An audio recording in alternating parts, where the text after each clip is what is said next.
And away we go, ladies and gentlemen, boys and girls, children of all ages. The Monday edition of the Rob Brown Show begins right now. Welcome in, my friends, to the show that eventually ends at 10 a.m. every morning. But there are 4 hours of sports talk, entertainment excellence standing between us and that moment in time. My name is Rob Brown. The pleasure exclusively mine on the other side of the metaphorical glass this AM, the guy that is in charge of this radio program and all radio programs that you have ever heard and enjoyed. He is the Sultan of Swag, the Professor of Perfection, the Wizard of Wave, the Alpha and the Omega of the Fan Upstate. He is the great one, Lonzo, in charge of the broadcast today. What up, Zoe? So I was just thinking, if Good morning. you found out that was little Jimmy, would it be okay? Little Jimmy didn't make it to the game. He did not? He did not. Little Jimmy didn't make Yeah, it? he couldn't. They tried to spring him from camp. He couldn't get out in time. I was bummed, man. I had a little Jimmy jersey ready and everything. Calling it little Jimmy. You got to Truth. behave at camp, dude. I asked about little Jimmy. R-Truth said he couldn't make it from camp. I said, that's too bad. And I did this, Lonzo. I went, I got him this jersey. And Truth started laughing. I was like, I broke him. Way to go, you. I know. I was so proud of myself. R-Truth told me I had, and I quote, Lil Paul Heyman vibes. We got on the mic together a couple of times at the game on Saturday. And after the last one, right before he was about to leave, I went to talk to him. I went to tell him adios. Thanks for coming. Had a good time. Thanks for doing the show, all that. And he said, yeah, man. He said, for sure. He said, you made it easy, dog. First off, I say dog a lot now. I'd like to thank R-Truth for that. Not that I didn't already say dog, but now I say dog a lot.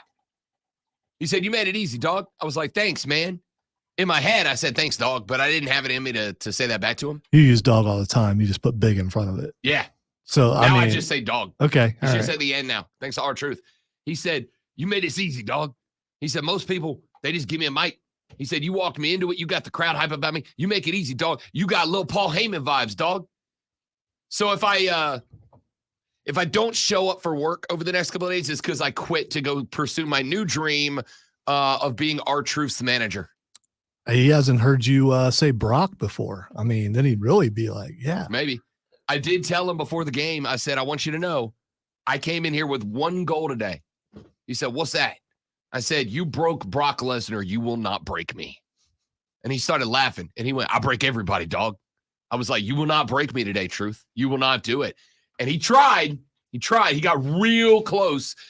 If we would have had another segment or two on the mic, he probably would have got me. But I got to tell you, standing next to Truth when he splits the arena and he goes, this side, what's up? That side, what's up? And he's got me doing what's up back and forth with him. I got to tell you, Zoe, top 5 career highlight for me at this point. Like, catch pass from Drew Brees, putting lesson from Craig the Walrus Statler, shadow boxing with Roy Jones Jr., hyping up a crowd with R-Truth. That might be top 4. I'm trying hard to figure out what else is going to go on those. I took a frog splash from the Usos back when they were baby Usos. They were not big time yet. But now that they've become the Usos, I can look back and be like, okay, I took a frog splash from, I got to tell you real quick, I don't remember which Uso brother it was. It was one of them. I think most people don't remember which one it is. I don't remember. I know. I mean, now I do. Well, Like now it's easier because they're split. Yeah. Yeah. But at the time, I have no idea what Uso. But I've taken a frog splash from the Usos. I've caught a pass from Breeze. I took a putting lesson from the Walrus. I've been in a ring with Roy Jones Jr. Like I've gotten to a lot of cool stuff. And now, hyping up a crowd alongside R-Truth is on that list, man. How tall is he? I never looked it up. A couple of 1.5 inches, 2 inches shorter than me, maybe. Okay, Probably all about right. 6'1". Is in my ballpark. Not quite. He did say when I walked up to him, he was doing a meet and greet with all the Swamp Rabbit fans, all the season ticket holders. And I walked up, and Stephanie, who is the lady from WWE that sets all this up for me, I walked up, and she remembered us. She told us this story after the interview. Such a cool story. The other day. She was the one that was in here when we had friend of the show, Gunther, in here, who, of course, took the Rob Brown bump and is now run to be the longest reigning Intercontinental Championship holder of all time. She told us after the show was over that when they got in the car, Gunther was like, that was cool. And she's like, yeah, you get to do radio with guys who like wrestling. He said, no, that was the first time I'd ever done a station interview in a station. He said, I've always done them at press junkets and at press conferences and stuff like that. Said, I've never done a sit down interview in a studio before like that. And he said, those guys just wanted to talk about wrestling. They weren't trying to get me to say something that was going to allow them to go viral. They just wanted to talk about wrestling. Although we did go viral. We did. Yes. But we weren't trying to. Yeah. We were like, hey, if it happens, it happens. So she said Gunther really appreciated it. She said Truth talked about you guys after it was over as well. So I walked up and she was like, Rob, it's so good to see you. How you doing? I was like, great. And Truth sees me and he walks over and he goes, hey, you're the one I did the interview with, right? And I said, yeah, man, what's up? Good to see you. And he looks me up and down. He goes, you big dog. And I was like, this is the best thing that's ever happened. Between him looking at me and going, you big dog, and hit me with, you got Lil Paul Heyman vibes. Bro, I got to tell you, I already got an ego, Lonzo. Yeah. I walked out of that building Saturday like I could headline WrestleMania. Yeah, I could do it. I'm starting to feel the ego swell a little bit. What's up? This room was already hard to be in, and now And now these shenanigans. No, great time on Saturday. Got a chance. And by the way, got to meet a lot of fans out there. Had a young man by the name of Chris came up, said he listens every single day. He walked up and goes, you do not look like what you sound like. And I said, what do you think I sound like? And every time somebody says that to me, I get the same answer. Every time somebody says, you are not what I picture when I hear your voice. And I go, what do you hear? It is always, I figured like mid-50s fat balding. So me. You're not balding. You're right. You spent the last 10 minutes before the show talking about how great your damn hair is. I think 10 minutes is an exaggeration. If we had a few more minutes though, it would have been 10. I think the only person in radio who I've ever met who sounds like their voice is Bill Frady, or who looks like their voice. Bill Frady looks exactly like. I would agree. I think Tara does too. I think by and large the WRD folks look how they sound. She's a lot shorter than people think. That's true. I mean, true. She is very, very well. I mean, she's pretty short. I mean, compared to us, most people are anyway. But in the building, that's also true. I think Todd might be taller than her. I don't know. We're gonna have to arrange a meeting just so I can find out. As much as I could absolutely sit here and talk about the fact that I spent like a solid couple of hours with R-Truth on Saturday, and it was he left, and our buddy Tim Vieira, the president of the Swamp Rabbits, walks up to me and he's like, are you on Cloud 9 right now? And I'm like, did I not just get to spend 3 hours being a wrestling promoter? Yeah, dude, I'm good. Yeah, I'm real good. Not only did I get to spend 3 hours being a wrestler and promoter, but a guy that I have been watching, and I didn't even really think about this, a guy I have been watching, Lonzo, since I was a sophomore in high school. I am 39 years old. A guy I've been watching since I was a sophomore in high school told me on Saturday, you got big time WWE vibes, bro. I mean, that's cool. That's great. Really, that's cool. So I'm just saying, Paul Triple H Levesque, I'm waiting for the call, dog. I'm waiting for the call. I have an R-Truth endorsement now. I don't think you can get a better endorsement than R-Truth. Probably not. I think that's it. All right, ladies and gentlemen, we got a lot of stuff we need to cover on the radio broadcast today, including, was this weekend the death of court storming? We have had this conversation a number of times over the past couple of weeks. It has been something that we have discussed at length.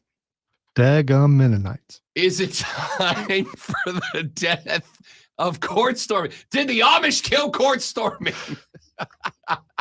If you don't know what we're talking about, that was a very weird sentence to say. Stick around. You'll find out eventually. A Duke player injured after a Wake Forest victory. A game that, by the way, and I will say this, I am having the existential crisis because I have traditionally been pro court storming. But what did I say when we had the conversation last week? If it gets to a point where players are beginning to get injured, then it will have to go away. Well, a Duke player is injured now. Less than 2 weeks ahead of conference championship tournaments, when a team like Duke is trying to improve their seeding to get a better draw in the tournament, right? And one of their best players gets injured. So on one hand, I'm like, okay, that's it. What I said. There's a trigger, man. There's a trigger. There's a spot somewhere in there that this is going to have to stop. Was this that moment? I will also say this. There was one other aspect to it that I pointed out, which is I think fans need to be smart about how they do this. Wake Forest, you were favored to win this game. This was not, I mean, granted, it's Duke, and anytime anybody beats it's still Duke, Duke. it's fun. It's absolutely Right. still Duke, but I mean, come on. Listen, I'll put it this way. I'm not one of those people that lives in a fantastical world of ideals. I wish I was. It seems like a lovely place to be. So it's Duke. I'm like, dude, you were favored to win the game. Act like I'm not an act like you've been there before kind of guy. You if you've listened to the show for more than 10 minutes, you know that. I am pro end zone sellies. I am pro all 11 guys putting the ball in the end zone and hitting the electric slide or the icky shuffle together. Yeah, me too. But that's it's a completely different thing. That's the players who are supposed to be on the field or on the court or wherever. It's not people in the stands who think that they should be out there. I'm not. If you want to be out there, be a better athlete. That's why I'm a great manager, not a great athlete. That was the separation was clearly defined. On the flip side, even if it is Duke, Wake, you were favored to win that game. Like if you want to be in that level, you got in that spot, you got to go. Yeah, we won the game. What did you expect? We're Wake Forest. Steve Forbes, who by the way, former friend of the show. Steve Forbes used to come on my show back when he got his start at Okaloosa Walton Community College 100 years ago. Steve, I'll tell you a real quick story. You'll appreciate this, Lonzo. Steve Forbes used to come on my show back when he coached OWCC. And I knew at the time, I'm like, this guy's going to be somebody. This guy's going to be, I say the same thing about a couple of coaches in the area. Andrew Lord's going to be a coach in the NHL one day. I feel confident in that. He's that guy. I knew Forbes was going to be a guy. He went from there to Wichita State to become the head coach of the Shockers. Now he's all the way at Wake Forest with the Demon Deacs. Big fan. Love Steve. Steve used to come on my show to talk Raider basketball when he was in Niceville, Florida. And one of the first couple of interviews that Forbes did, we bring him on. My producer at the time, guy by the name of Dalla Bill, great guy. Bill puts him on. And we opened the interview, and I'm like, hey, coach of the Okaloosa Walton Community College Raiders, this is Steve Forbes. Steve's, what's up? How we doing? He's like, I'm good. He goes, Rob Brown, before we get started, I have a problem with you right now. I'm like, uh-oh. What'd I do? Steve, what's up? And he said, I need better intro music. I was like, excuse me? He goes, great wrestlers have great walkout songs. I need better intro music on your show if I'm going to do this. I was like, what do you want? He said, I want Biggie. So for the rest of his time at Okaloosa Walton Community College, when he did a weekly update on my show, he came into Biggie Smalls every single day. Love that guy, man. Big Steve Forbes guy. Love what he's doing at Wake Forest. And by the way, as far as I'm concerned, Wake Forest is not a bubble team. Wake should be in. They should be a lock. But we'll talk about that. Anytime anyone talks theme music, I remember Jerry the King Lawler getting on me because I didn't play his music. Yep. When I was doing my job, I didn't know he owned the copyright. Forbes had the same energy. He's like, I want big time walkout music. So love this guy. Love what he was doing. Love what he's doing at Wake. Phenomenal. But the topic obviously is the court storming. We'll talk about this coming up here in just a minute right now. And I suspect this probably won't be a one segment conversation over the course of the show. I'm not going to run the whole hour on it. But I said the trigger was if a player gets hurt, and a player got hurt. On the flip side, like I kind of wanted to grab the Wake kids by the collar and be like, you were supposed to win this game. You are a favorite in this game. If you want to insult Duke, if you want, all you did, you beat Duke and then immediately turned around and flattered them by storming the court as upset champs, right? You immediately flattered them because if you don't storm the court, that it doesn't feel like the biggest win in Wake history. But you made it feel like the biggest win in Wake history that you beat a team you were favored to win against. This is why Duke fans are arrogant and obnoxious, dude. Because you were a betting favorite and you stormed the court on them anyway. Wake, what are you doing? You're better than this. You're a good basketball team. You are an NCAA tournament lock as far as this expert is concerned. You are a tournament lock, and you storm the court against Duke. This is what you do when you're a little brother.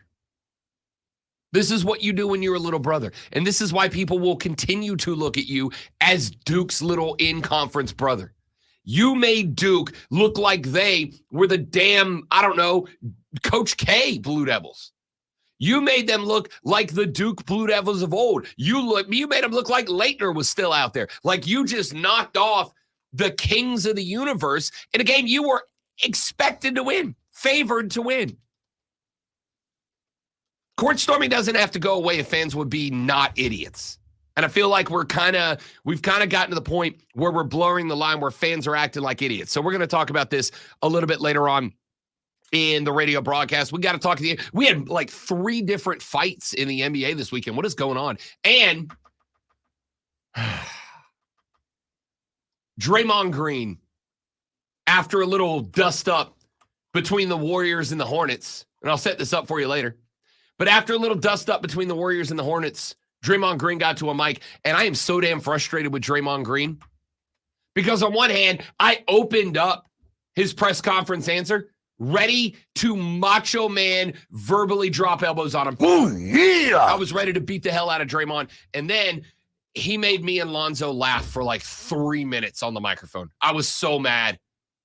I'm like, I came here to dust you up, and instead I'm sitting here laughing like an idiot. Damn it, Draymond. So it just shows you that the podcast work he's been doing is helped him with his mic work.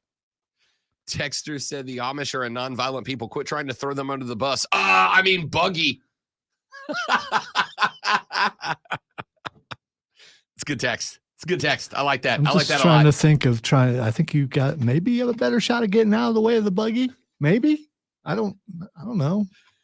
All right. Ladies and gentlemen, let's roll on. 844-326-3663 is the number. 844-326-3663 is the number. You can text us on the text line 71307, 71307. Start your text with FAN, F-A-N, FAN, F-A-N. We will read them on the air. You can tweet me at The Rob Brown Show. You can tweet the great one at Lonzo on Word. You can tweet us all at The Fan Upstate. We are going to be busy today. We are going to have a ball on the show today because it's Monday. Let's rock and roll. The Rob Brown Show rolls on. It is The Fan Upstate. This is break is 2 minutes. Have you seen the Chizza yet?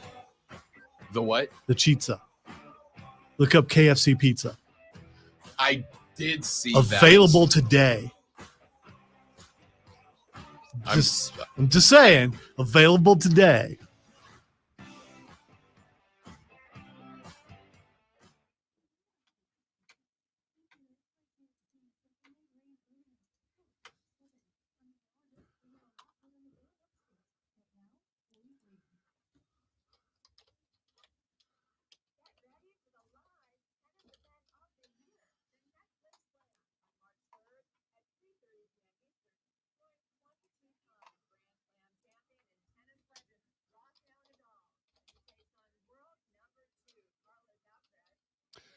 All right, stream, I see you all there, but y'all are being remarkably quiet, shockingly quiet, disappointingly quiet. Where's everybody? Get in here. We host this stream so that we have somewhere else to talk and chat and have a lovely time. All right, I'm looking up the menu now to see if they have it or not. Because it's supposedly available everywhere today.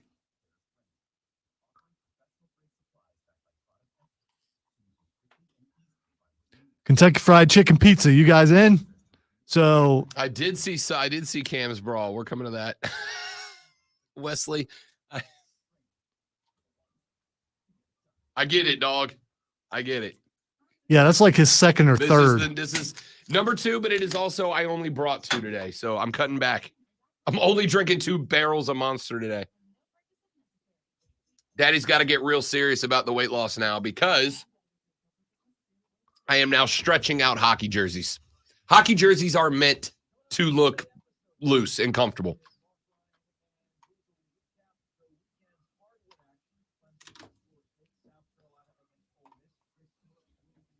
He said hardwood.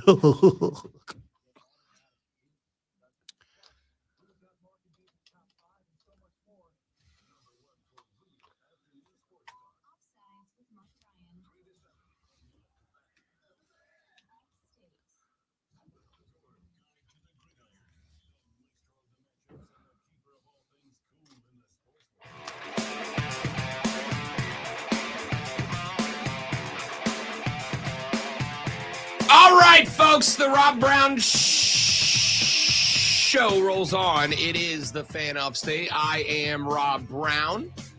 The great one, Lonzo, is on the other side of the metaphorical glass. 844-326-3663 is the number to be a part of the radio broadcast today. If you missed it, at the end of the Duke Wake Forest game this weekend, and by the way, a fantastic basketball game. It was not, as some have tried to label it the last couple of days, it was not an upset victory. It was not. This was a game that was supposed to have been won by the Wake Forest Demon Deacons. It was supposed to have been won by the Deeks. A very good Wake Forest team. 83-79 was your final in this one. It's absolutely possible. Now, Wake Forest at 18-9. Duke was number 8 in the country at 21-6. So all things on the surface appear to have been an upset. It wasn't. Wake was. What we got, Lonzo? Apparently today's Rob's birthday. That's breaking news because you didn't mention it.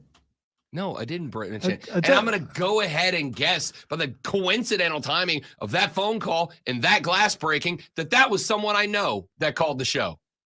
Yeah, she's still on there wanting to go on the air. Ladies and gentlemen, I'm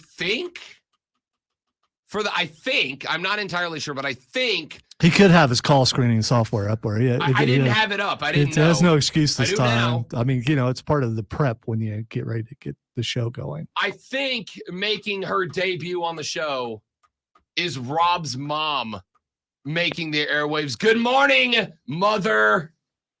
Good morning, son. Happy birthday to you. Thank you. Get to you one way or the other first time to tell you. I have a birthday. phone. You didn't have to announce it to the whole upstate. Well, birthdays should be celebrated and known. Enjoy it, my boy. I will. I'm gonna go drink a bunch of whiskey tonight. That's how I celebrate. And now I hang up. Have an awesome day. I love you, Mom. Have a great show. Thank Bye. you.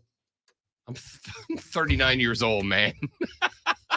So the real reason why you don't want to mention it is because you're a year away from that magic number. Today begins the last day of my 30s, or the last year of my 30s, correct? Going to be the greatest year of your life. For the record, I want you to know, this is the 4th birthday I've had here on the upstate. It's never been announced before. This is not new. I'm not a make it about me guy. That's the first time I've ever spoken to your mom. So she hasn't called in to do this before. I don't think she has not. She hasn't, but she has now. I think 3 of the 4 have fallen on a weekday, and I don't. It's not a big deal, ma'am. It's a big deal. It's not a big deal. It's absolutely a big deal. It's not a big deal, but I appreciate it. All right, that's my mom. She gets first priority on the show, even when I know she's going to do something like that. Yeah, I thought that was breaking news because you didn't want to tell anyone. By the way, so you were like, shout out to the stream. Want to say anything? Let me go ahead and put his mom on the radio. Yeah, well, yeah, she didn't know I was going to do that. Shout out to the stream. YouTube, Facebook, Twitch, X. Let him know that. Give him a happy birthday shout out. Text line 71307. Let him know. Or we could just talk about court storming like I had planned here. Okay. Well, we can continue to do that, but we're going to talk about court storming on your birthday. Texter said happy. I'm just reading this because I might try to make this name stick. Happy birthday, Coach Rob. You're blessed to have such a cool mom. I do agree. My mom is the best. She is. She's cool. She's a cool mom. Joey said 1 year closer to joining us in the club of old. Is 40 the mark? Is 40 the old man mark? No, man. The mark moves. It moves for each individual. Every year, yeah.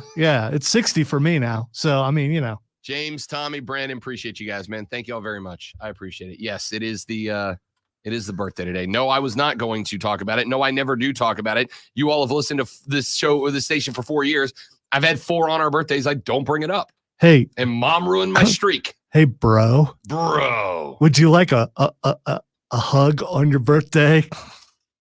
Yes, Lonzo, I would. All right. Well, we'll embrace later to prove it happened. Yeah, we'll embrace later.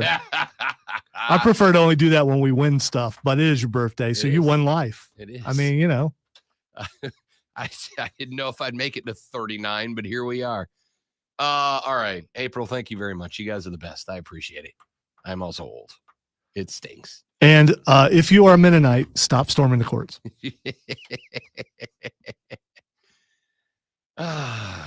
Thanks, Mom. All right, back to the story. So after the game was over, after it came to its conclusion, there was an injury where a Duke player, Kyle Filipowski, had his ankle sprained or turned. I don't know that we know the severity of it yet. But the Duke star had a collision with a Demon Deacons fan and was injured. Appeared to bang his right leg into the leg of a fan running past him. There is a above the hoop cam video that is focusing down on the court. And you can see it. Filipowski raised his arms as if to brace for a potential collision. Ended up spinning off balance, ending up wrapping his arms around a manager and had to get help from that manager and walk-on teammate Stanley Borden to get to the locker room. At the moment that this happened, Jon Scheyer, the head coach of the Duke Demon Deacons, was currently shaking hands, actively having a discussion with Wake Forest coach Steve Forbes. He had to break off that conversation to rush out onto the floor in order to get his boy and get Flip off the court. Well, he got to the mic in the post-game presser, and Jon Scheyer obviously immediately had some things to say. Disappointed we lost. But look, for me, I'm more concerned about the well-being of our guys. Flip sprains his ankle. When are we going to ban court storming? Like, when are we going to ban that? Like, how many times does a player have to get into something where they get punched or they get pushed or they get taunted right in their face? And it's a dangerous thing. And I don't want that to take away from the game that Wake played. Because Wake played a big-time game. Salas was as good as could be today. And hats off to them. But you look around the country, and Caitlin Clark, something happens. And now Flip, I don't know what his status is going to be. He sprains his ankle. And it's one thing, like when I played, at least there was 10 seconds in the court. You would storm the court. Now it's the buzzer doesn't even go off, and they're running on the floor. And this has happened to us a bunch this year. It's part of it. I don't want this to take away at all from Wake. They earned it. They deserve the win. Steve is a hell of a coach. I respect the heck out of him and his team. They're really good. And if this is an example that they need to be in the tournament, what are we even talking about? So I'll answer any questions. But for me, that's hats off to them. We need to be better. We need to learn from this. But that needs to stop. I do not have an issue with Jon Scheyer believing that, thinking that, saying that. His boy just got his ankle turned. Yeah, no worries with that. But I was real curious and was like, do we have numbers? Because to the chagrin of many, during emotional conversations, my favorite thing to do is let's go find the data. Let's go find the information. Let's make an informed opinion as opposed to an emotional reactionary. 100%. Go outside, nerd. Absolutely. ESPN, coincidentally, put together a little bit of a brief insight because they don't track court stormings. It's not a trackable data point. But according to an ESPN review after this game happened, ESPN said there have been about, on average, over the past 3 months of college basketball, 3 court stormings, ... per week. Per week. Per week.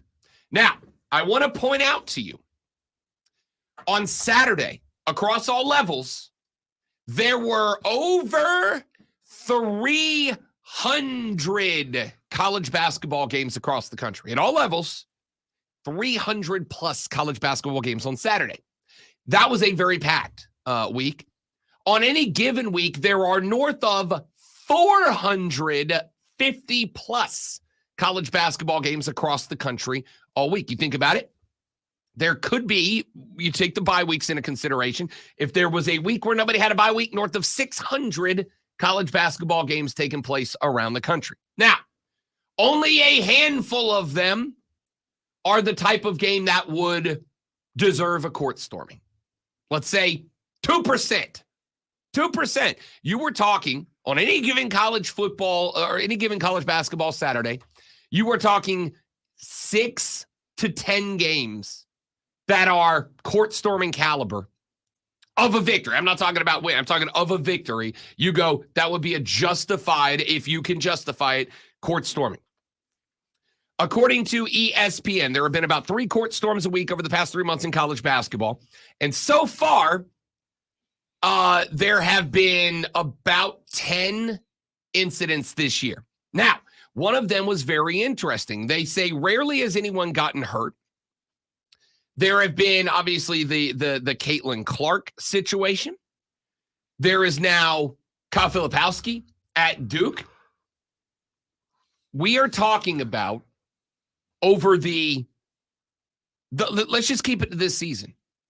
Over just the length of this season, I don't know about you, I can come up with 2.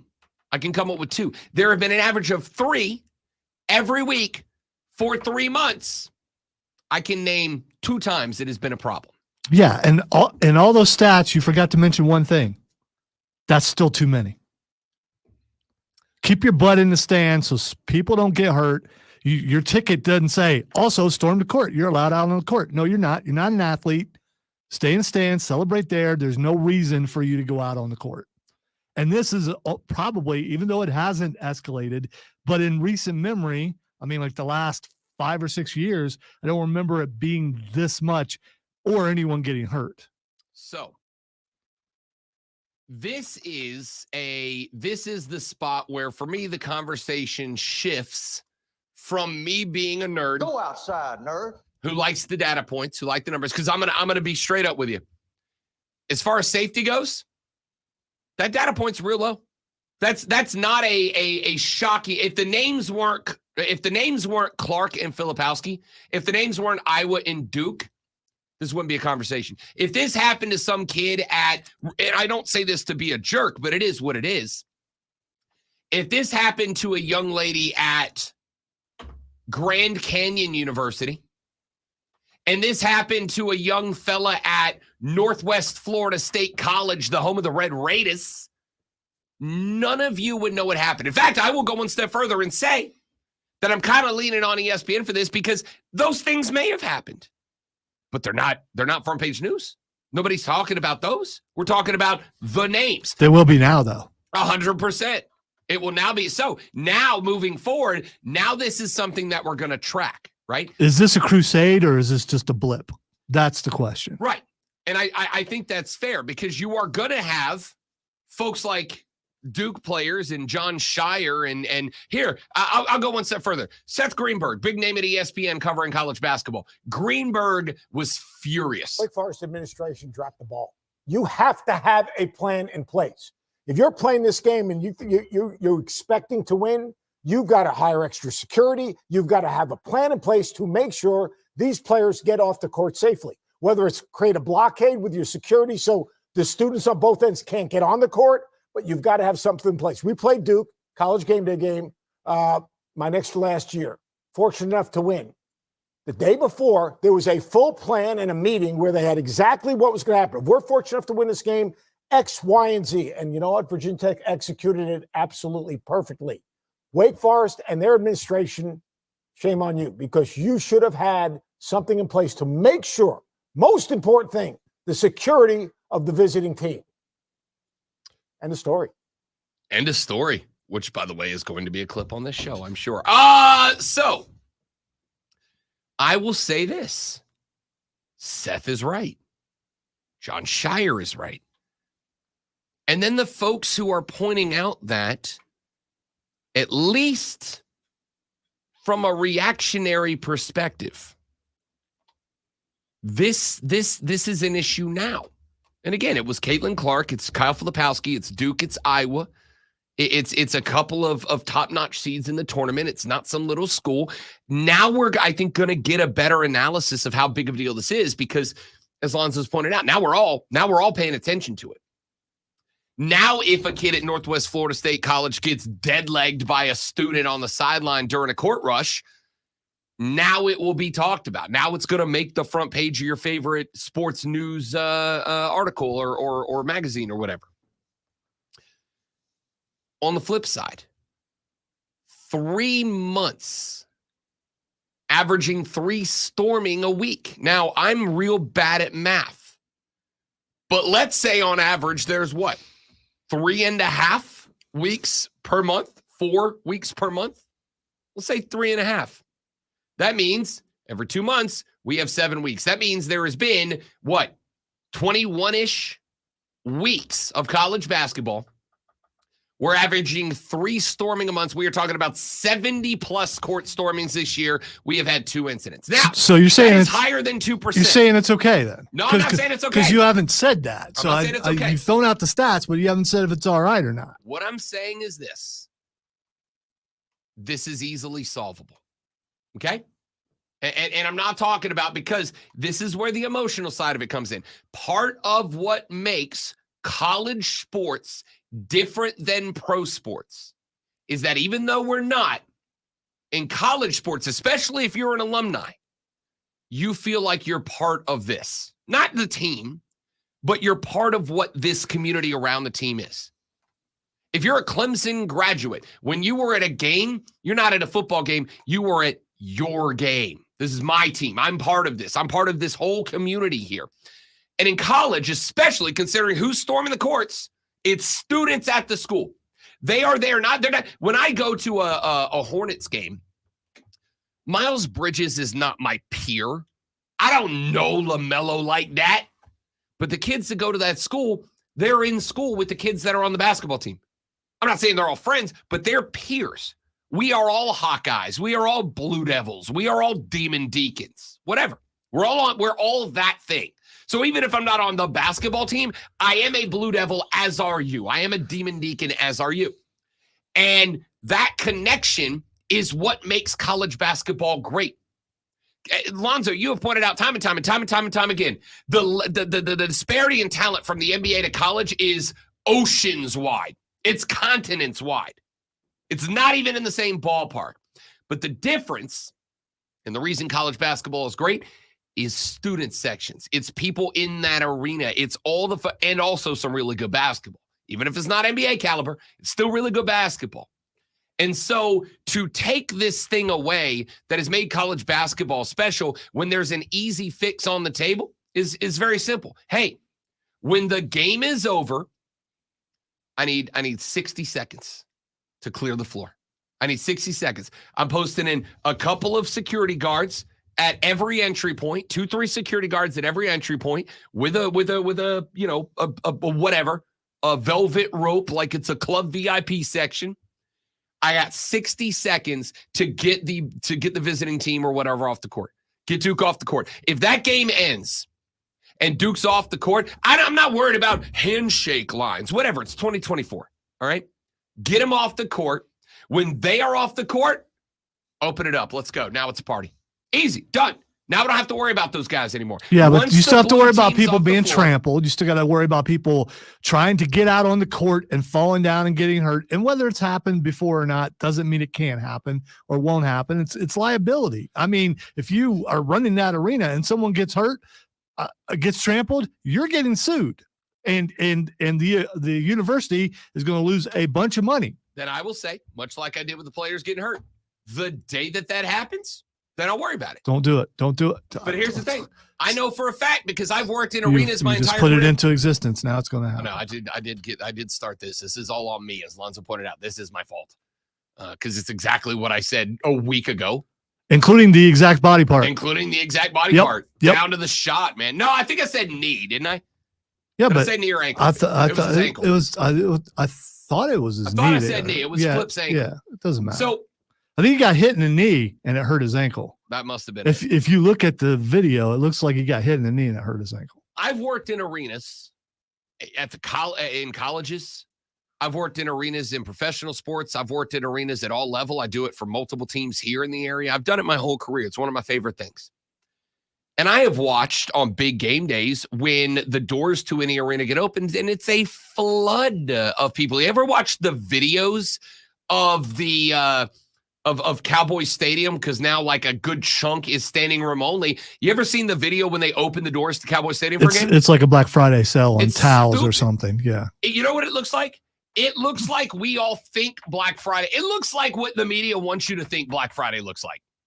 That's what it looks like. I've witnessed some things like that. So Sure, I've but, seen I mean, some yeah, stuff, but I've yeah. never seen like that. It's a mad rush. And I'm just gonna say, if this was an issue where you were talking about a potential lawsuit for millions of dollars from a fan, I promise you there's no organization that would shut it down faster than the damn Dallas Cowboys would. Okay? So again, I can make this real easy for you. When a game is over and when it feels like there is an imminent court storming coming, you give me 60 seconds to get the visiting team off the floor. You give me 60 seconds. I need my security guys for 60 seconds. 60 seconds to just hold the crowd back and you make an announcement. Wake Forest fans, please remain off the court for 60 seconds after the final whistle to clear the Duke Blue Veil. 60 seconds, and then the party is on. That's how I would do it if I was PA. Yeah, announcer. but then you're also saying, hey, in 60 seconds, you can come down here and you can do whatever. And no, that's an invitation to disaster. I don't think so. Court storm again. This is the part of the conversation Disaster. where I have said court storming has been around for 1,000 years. Since the days of the Roman gladiators, we have court stormed. And quick, name me another time outside of Clark and Filipowski that it has been an issue. You can't. You can't. Our caller can name something. Guy!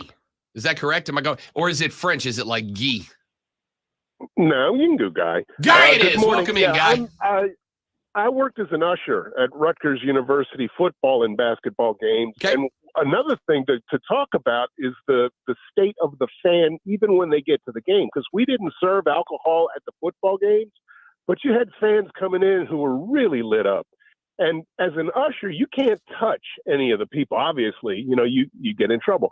But there was this one person really, really drunk, and there are sections of the stadium where you can jump from over an area and land in a grassy area. He jumped in an area that had nothing waiting for him but to fall down to cement. And he ended up suing the university later. And I mean, again, I was lucky that I worked the other side of the stadium. As an usher, you seeing this guy running to go do what he's going to do, and it's not going to end well, but you can't touch him. You can't do anything. All you can do is immediately call, EMS. So a couple of things. Now, I listen, I'm not a lawyer. In fact, quite the opposite. I'm just a regular dummy with a microphone. But there is, I would assume, as part of every time I buy a ticket to a sporting event on the back, there's like 1,000 tiny print words. And I would assume somewhere in there and if this isn't the case, I imagine it will be in the future, a part that basically says if you enter anything connected to the playing service and you get injured, it's on you, dog. And by buying this ticket, you agree to that. I don't know if that would hold up. I'm sure there's some Saul Goodmans out there somewhere that would find a way around that. I have always worked under the assumption that if you get anywhere near the playing service, you understand that you are taking on a certain level of assumption of risk. But the second thing I would say is, yes, as an usher, you can't. But if you are especially a high-profile university, hire 10 off-duty cops. I know a bingo parlor that hires off-duty cops to make sure that things don't get out of control when Edna and Myrtle are fighting over who got the last bingo card guy. Hire 10 cops, put them all around. Anybody who goes out there before the 60 seconds, or in Lonzo's case, ever, is going to jail. And I feel like this is solved.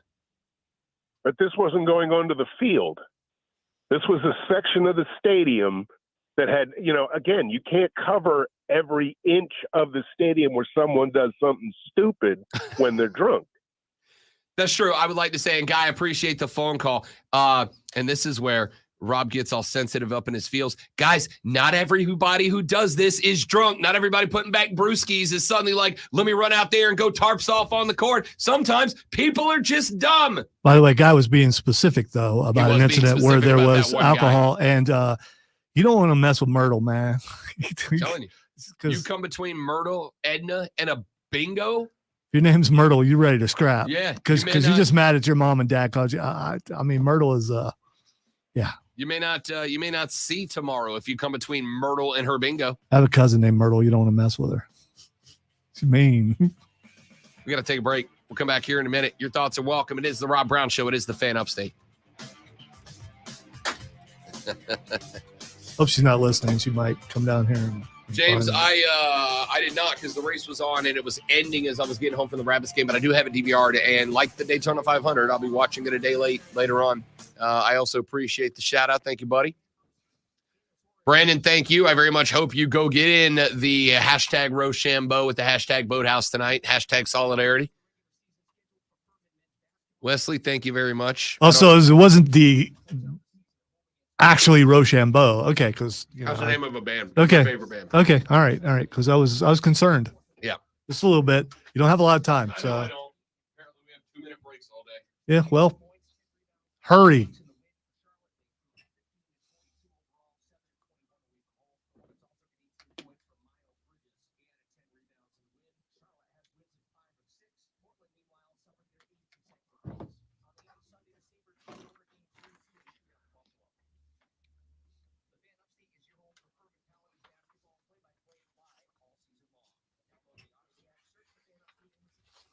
Is this a sports show?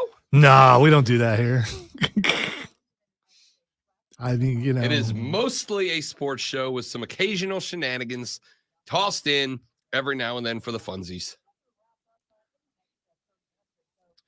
Hang out, Mike. You never know. Maybe you'll like it.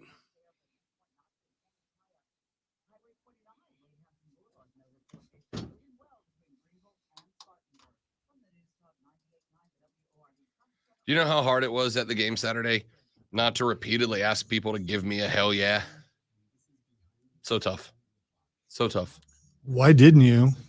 Because they would not have appreciated that. You could have went with Woo Chants instead. I played a song a couple of years ago when I was DJing there. I played a song once that had the word hell in it, and they got like 50 complaint emails from people. Good. You need to quit trying to corrupt the Utes. I need y'all to teach the world that the Utes doesn't bend to their will. You are a heathen. They are soft.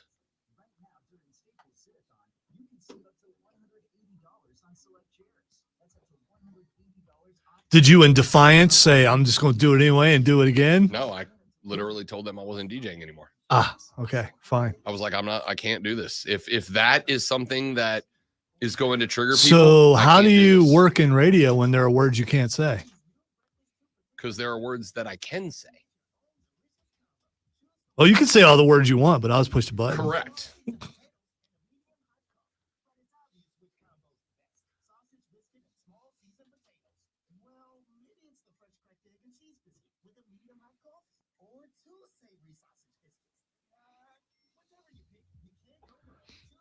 Can you be hedonistically angry?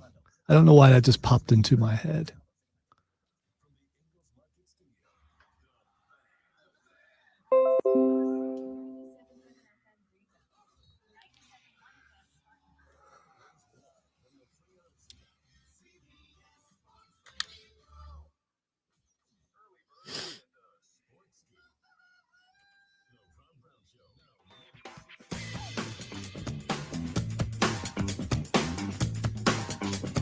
The Rob Brown Show rolled on. It is the Fan Upstate. We had a new listener to the stream who jumped in and found us on the algorithm. Look at the algorithm treating us nice today on YouTube. I like that.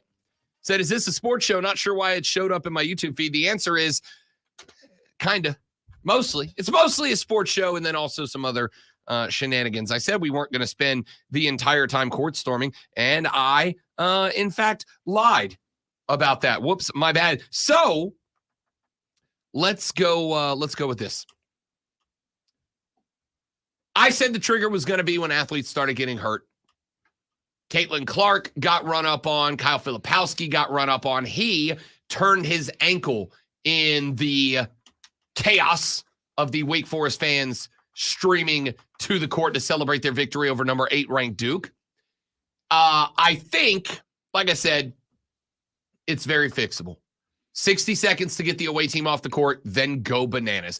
I don't want it to go away. It is an intimate tradition in college basketball. Intimate? It is 100. How is it not? You get to go on the floor and celebrate literally with your team. So you paid for intimacy with the players. Intimacy does not have to mean bow chicka bow wow. It just Okay, means all right. emotionally close to. Okay, well, you can be emotionally close to with your butt up in the stands. It's not the same. This is something, and this may be because when I was in college, I did a couple of court stormings for the University of West Florida Knights, Argonauts. I did a couple of court stormings for the Argos, and it was just cool, man. It was like a moment. It's a milestone. It's a memory maker. It was you and 5 other people. All 'Cause 13 it was of small, us. it's a small We school. almost I'm just covered the- picturing that. We almost covered the whole logo at center court. That's how many people. No, it was great. Our team, when I was at UWF, was pretty good. They were in the JUCO tournament, made a couple of big time runs. It was fun, and it was something that created for me as a college kid some pretty dope memories that I got to carry on and still have. When you were out there and you turn around and there you are jumping up and down, celebrating a dub with the starting point guard, you're like, this is the coolest thing, right? It's great. So I don't want it to go away. It's fun. It is a memory maker. It is something that is unique to college basketball. But I also understand you have to protect specifically the away team. Give me 1 minute after the horn to get the away team off the court, and then let's go bananas. Let's party. Let's party like it's 1999. I think another thing, it's a little bit scarier in arenas, especially with basketball, because tall people are awkward. And I'm not being sarcastic. Really tall people are a little awkward because they're really tall. So you get in the midst of a bunch of people running around. It doesn't take much to hurt one of those basketball players. They can be well built, but Again, it's not like they're Andre the Giant out there. I mean, it's the rational thought, Lonzo. There's been one player this entire season. We're going 3 court stormings a week for 3 months. Well, yeah, okay, 2 with Caitlin Clark. So 3 court stormings a week for 3 months. We have now had 2 players. Now, that is, I agree, that's too many. I will completely concur. That's too many. That is why I want the 60-second buffer. But if we are talking statistically speaking, we have had roughly 100 court stormings this year. We have had 2 players injured. That is a 2% injury rate. And it's not even that, because if I counted player by player as opposed to teams, if I said 5 guys on the floor, you were talking about north of 500 away team players that have been on the floor at the end of an upset that resulted in a court storming. That means you are really sitting on an injury rate of like 0.04%, which I promise you is lower than the injury rate of playing basketball. So on one hand, it is something that is being overblown because of the names and the images attached to it. And I don't want to see something that has been a college basketball tradition for decades and decades now go away because two people got banged up when there is an easy set. Not that I don't want to see it away because of injury. If there wasn't a solution, I'd say it's got to go away. But there's an easy solution right here in front of us. And that's my only point. Traditions don't matter. Games evolve, just like NIL and transfer portals. Games evolve. Part of the game evolving may be that there are no more court stormings. Wah. God, you sound like me. Woof. Is that what I sound like? No wonder people hate me. Yeah, that is. Unbelievable. That's exactly. No wonder people don't like me. That's exact. Except with louder and a little more emotional. But yeah. I get it now. Go, you and apologize. I wasn't really familiar with your game. All right, let's take a break. We'll come back here. Lonzo, before we come back with our water cooler cheat sheet in the next segment, Lonzo's about to hit you with some sports knowledge. I would dare say infotainment with this sports flash. Watch your ankles. Clark Watch 2024 moves on as Caitlin Clark continues the march because I'm storming the court while I'm to march for more milestones. The Iowa superstar netted her 16th career triple-double yesterday in a 101-85 victory over Illinois, putting up 24 points, 15 boards, and 10 assists. Iowa is 16-0 when Clark hits the mark. Clark needs 33 more points to pass Kansas' Lynette Woodard for the all-time major college record. A video surfaced yesterday showing former Panthers quarterback Cam Newton involved in a scuffle at a youth football tournament. Newton appears to be shoved by three people before pushing back and trying to escape. We'll get more details on that. We're going to talk about that later. Tune in Wednesday at 6:30 as the Furman men's basketball team takes on Western Carolina right here on your home for Paladins football and basketball. It's the Fan, upstate.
Psyduck, easily the best Pokemon.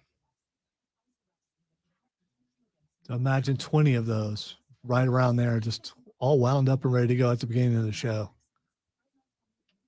At this point, there's no college students born before 2000, Rob. They're going to need some of us to show them how to party. Jacob, I've never felt more called to service in my life. You should feel old. That's what I you do. should feel. I mean, I woke up feeling old. Older than I well, I was going to say, yeah, you should. Since it's your birthday, you should wake up feeling older. I'm feeling very old today. I don't like it.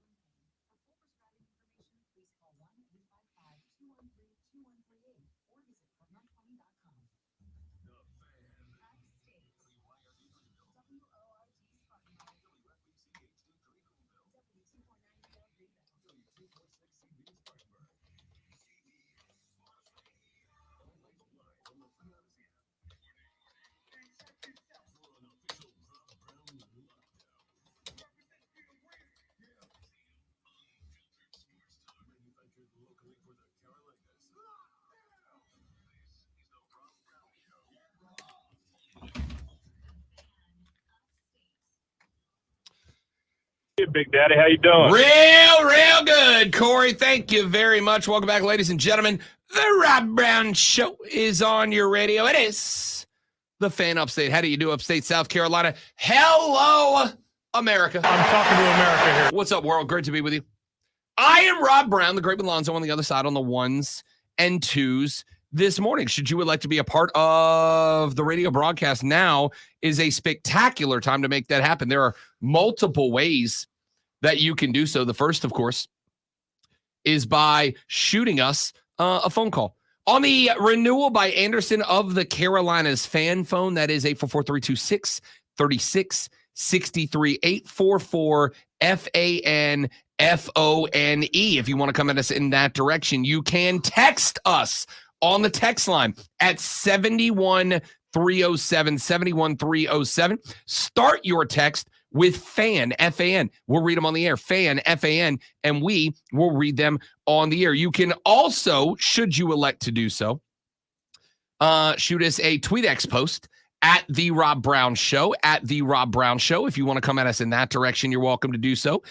You can hit Lonzo up at Lonzo on Word, at Lonzo on WORD, or you can get everybody at the station at The Fan Upstate on the Twitter. And of course, my email is always open to all of you. Rob.Brown at thefanupstate.com. Rob.Brown at thefanupstate.com. Ladies and gentlemen, it is just after 7 o'clock in the morning, which means that you are less than 1 hour away. Should you have one of those standard 8 to 5ers from getting clocked in, from getting your day started. And if you are less than an hour away from getting your day started, you're less than an hour and a half away from taking your first break.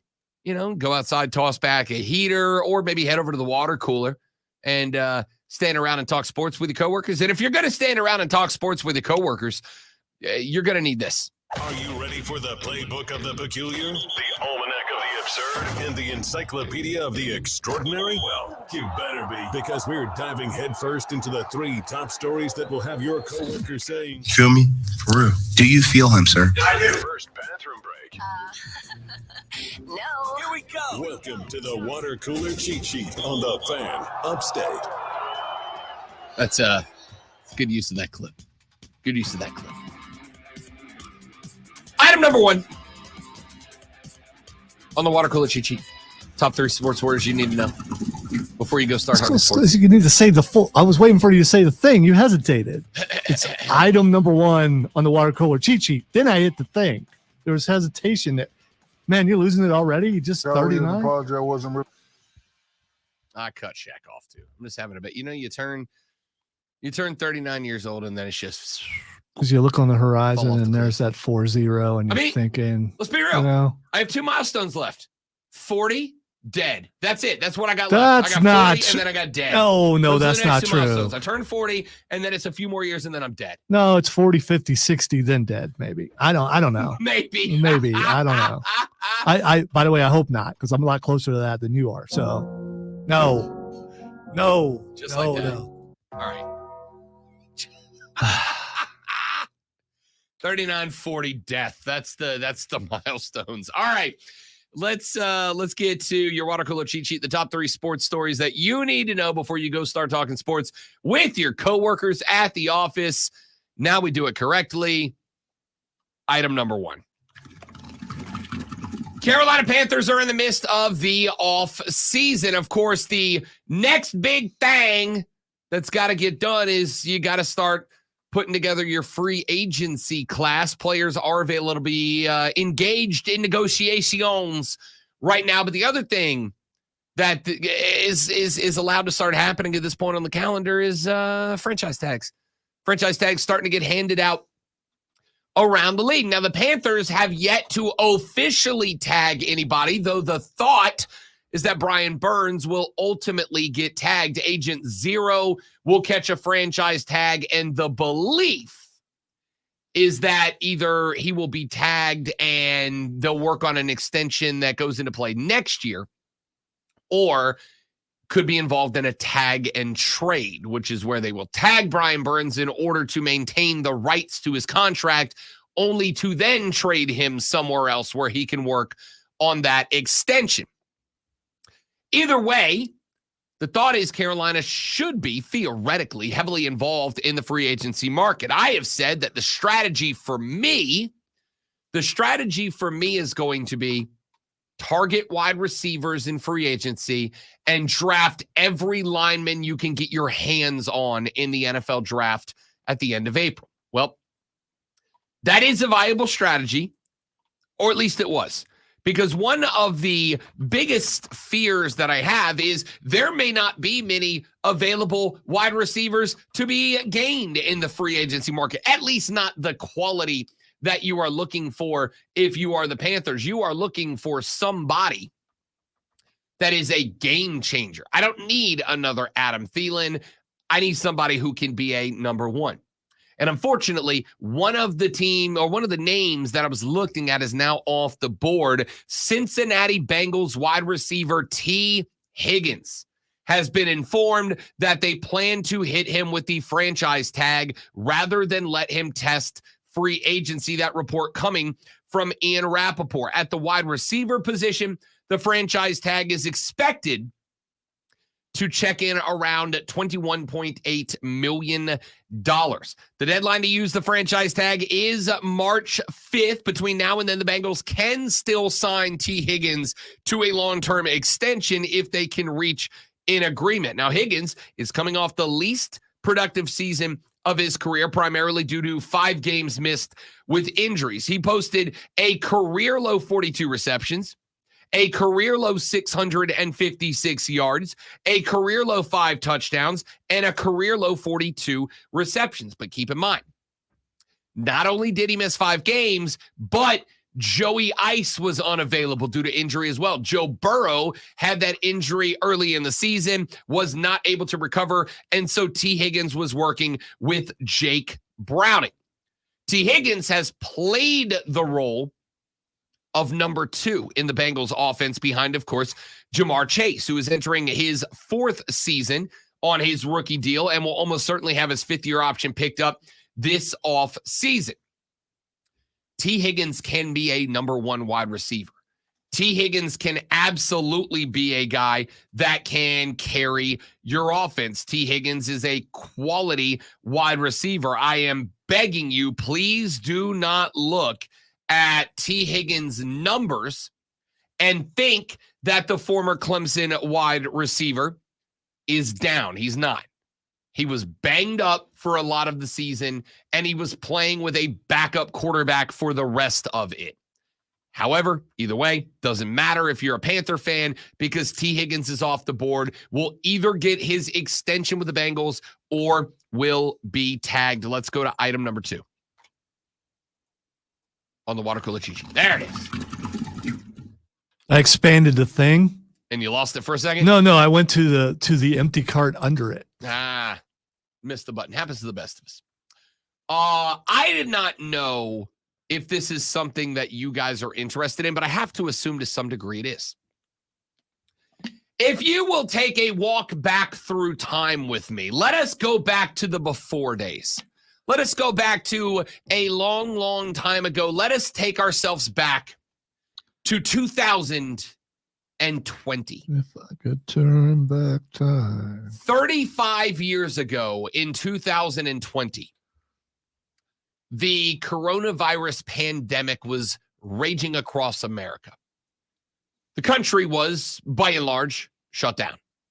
We were all working from home. Stop this wee stuff. You couldn't really go anywhere. That's essential people never stop coming to work. Yeah, I'm not essential. I was totally working from home. Yeah, but I tell you what, man, the roads were so clear. It was amazing. I'm sure the air was clear. Nature was healing. It was a wonderful, traumatic time to be alive. Okay.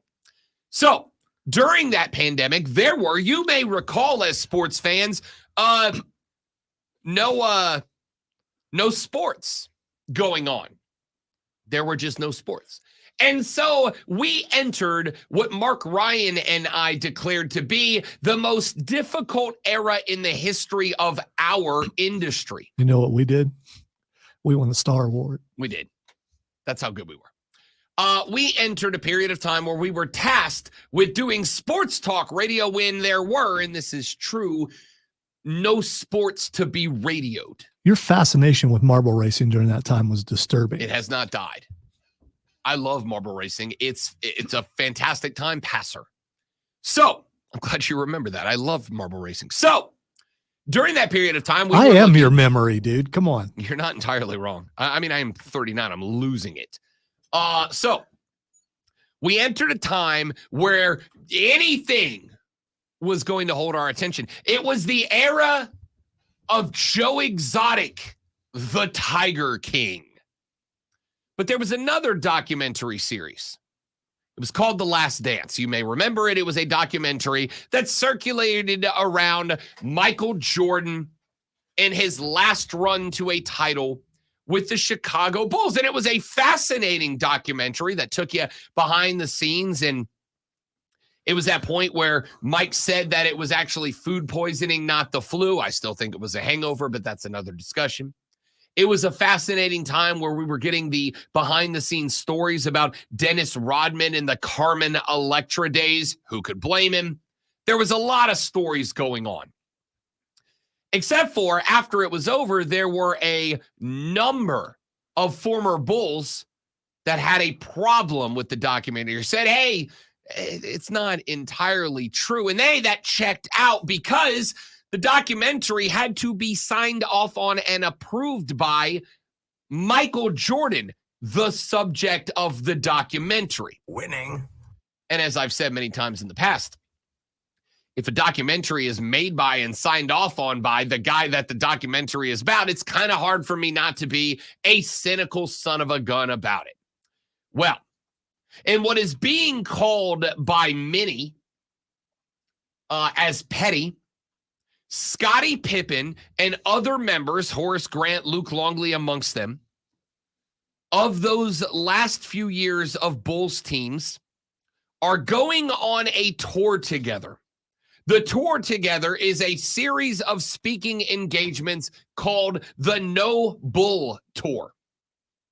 I'm actually very interested in it. Luke Longley, Horace Grant, Scottie Pippen, and other Bulls are going to be going around to start Australia and basically giving their side of the story. The side apart from The Last Dance, it is an event that Scottie Pippen said, yes, it's called the No Bull Tour, but, quote, this is going to be a No Bull Tour. Now, thanks for the clarification, Scotty. yeah, in case you thought that it was anything else, it's the No Bull Tour. It's not a play on words. It's just, yeah. I mean, you get it because they're the Bulls. Yeah, no. Bull, Yeah, that's why you had to explain it. but also No Bull. Because he didn't want anyone confused. Yeah. A lot of NBAers, a lot of former NBAers are calling this petty. They are calling him this, that, and the other. I'm going to tell you right now, I would pay to go see this event. Yeah, see, that's what it is. 100%. It's a money grab. You say whatever you want to say about it. But here's the reality. Why is it? Here's my question. Why is it that this is being decried as a money grab when Jordan's documentary, which he profited off of, we weren't saying that then? Nobody went, oh, Mike, This is a money grab. We all went, oh my God, it's a Michael Jordan documentary. I'm not missing this. You But know what when this the is? guys that helped Jordan win 6 rings decide we are going to profit off of the exact same story, the exact same era that Mike made a whole ass documentary about and made money off of, when the rest of those guys that aren't Michael Jordan say, you know what? We want to tell our side of the story after a documentary signed off on by the guy who made it, and it was about, everybody's like, oh, what a money grab. Yeah, of course. So here's the thing, why not do this right after that came out? Why are you waiting several years later to do it? I mean, don't you want to? No, because, from a money standpoint, don't you hit it while it's hot? And doing this right after that, I mean, I get COVID was going on, but as soon as COVID was lifted, didn't you do that? Why you wait till now? That makes it look more like a money grab. I don't, for the record, it's 100% a money grab, and I 0% care. I hope they all make $1 billion doing it. I'm good with it because, again, Mike, why did you wait till 2020 to make a documentary about the mid-1990s? Nobody asked that question about. Here's the point that I'm making. Michael Jordan is the most recognized. I will even say, even in the era of Braun, Michael Jordan is the most recognizable basketball player in the history of the sport, and nobody chastised Mike for a money grab. Nobody chastised Mike for waiting 25 years to make a documentary. I mean, he's recognizable for his shoes now, but for what else? I mean, he's still Michael Jordan. Just because people want to bring up the argument. Is he though? I mean, is he for this generation? I don't think so. He's still he's a shoe guy. That's what he is. Even if he's not, I need you to know, and this is true, but those of us who were Mike's generation, while we are very, very close, we ain't dead yet. We still like Mike. We still watch hoops. We still buy the Jordans. In fact, I'm real excited because that was my point. Without the shoes, he's just a stat line. But without him being Mike, there ain't no shoes. Oh, that's true. We buy. You will notice nobody is out there buying John Stocktons. Nobody's buying Malone. I just want to point out how many people play Madden. How many kids play Madden and even know who it's named after? Right, but if it wasn't for Madden, we wouldn't have the game. Doesn't matter that Madden's been dead and is not in the conversation anymore.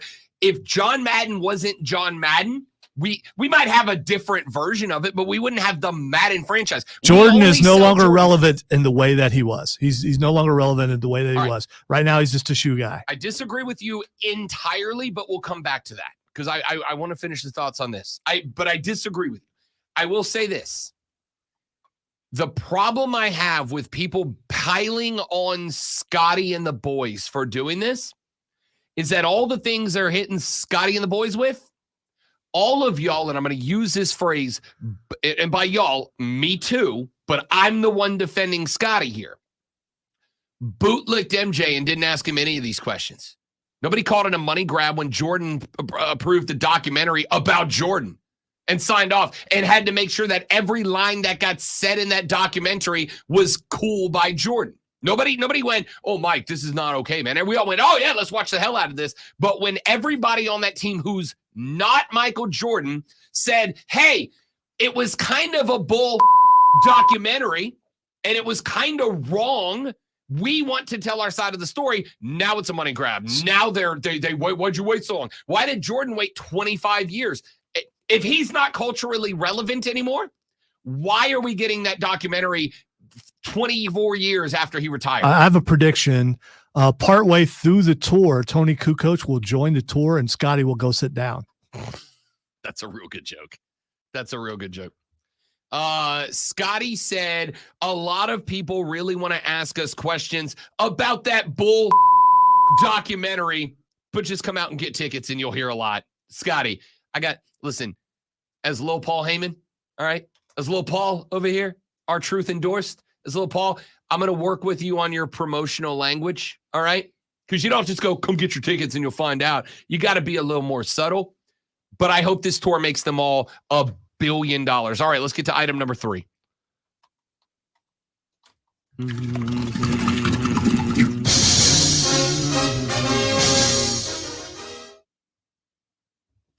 was that? Royalty walked in the room and they walked out. I don't know if you saw, Chris. I clicked the button 3 times and then it finally worked. And then the mouse went a little crazy and I hit no one walked in the room. Oh, I was okay. making an excuse for the Okay, thing going checks off. out. Makes sense. I could have Thanks just for let it go. ruining it. Yeah. Could have just let it go. Didn't do that. Item number 3, we are obviously at this point inside of 2 weeks away from conference tournament time in NCAA basketball. And the question, who's in, who's out? Well, over the years, Joe Lunardi's bracketology on ESPN has become kind of the standard accepted way that we break down the tournament breakdown. He's got his bubble teams. Last 4 buys, Northwestern, Nebraska, Virginia, Nevada. Last 4 in, Seton Hall, Providence, Gonzaga, and A&M. First 4 out, Wake Forest, Ole Miss, Utah, Butler. Next 4 out, Nova, Drake, Cincinnati, and Colorado. But where, pray tell, might we find the Tigers and the Gamecocks in bracketology? Well, with a couple of weeks left until conference tournament time, as of right now, Joe Lunardi in the South bracket, the bracket that will be focused in Dallas, Texas.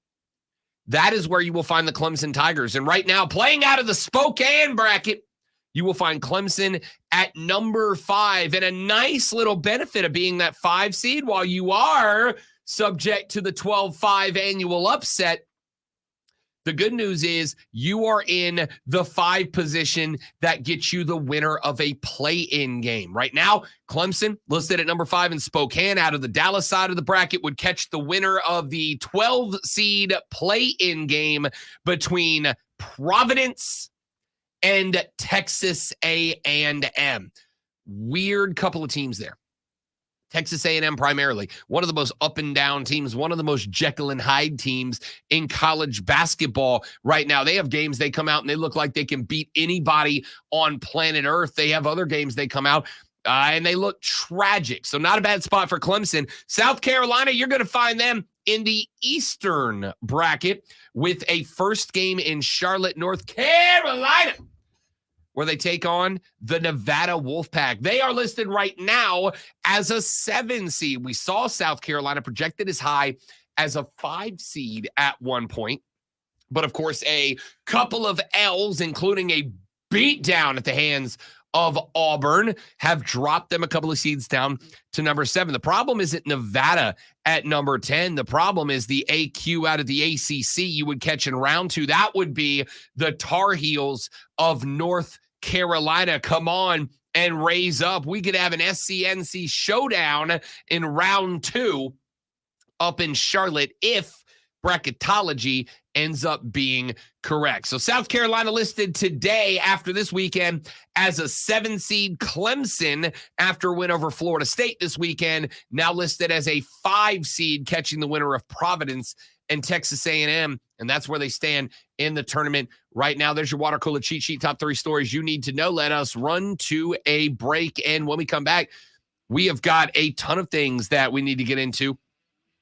But I want to talk about the fights, multiple fights that took place around the NBA this weekend, including some audio that I adore, like Draymond Green. We're going to talk about that coming up on the Rob Brown Show. Ladies and gentlemen, this is the Fan Upstate. Smith. All right, guys, got to do a live read right here. Y'all stay right there. We will be right back.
right, dudes, we are back. Thanks for hanging out, man. Happy to have all you guys on the stream.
Performance.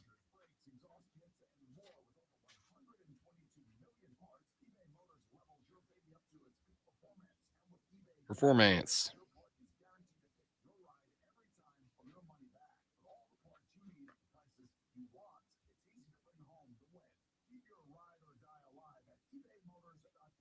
Wow. And then there's a truck across the street that says performance on it. Awesome.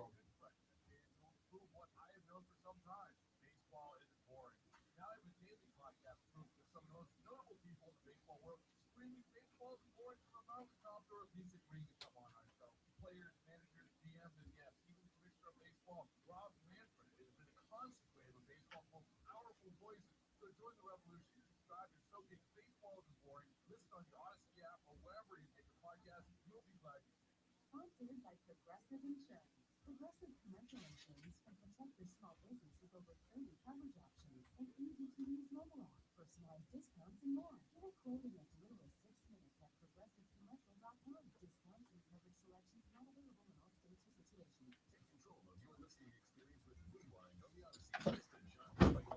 No worries.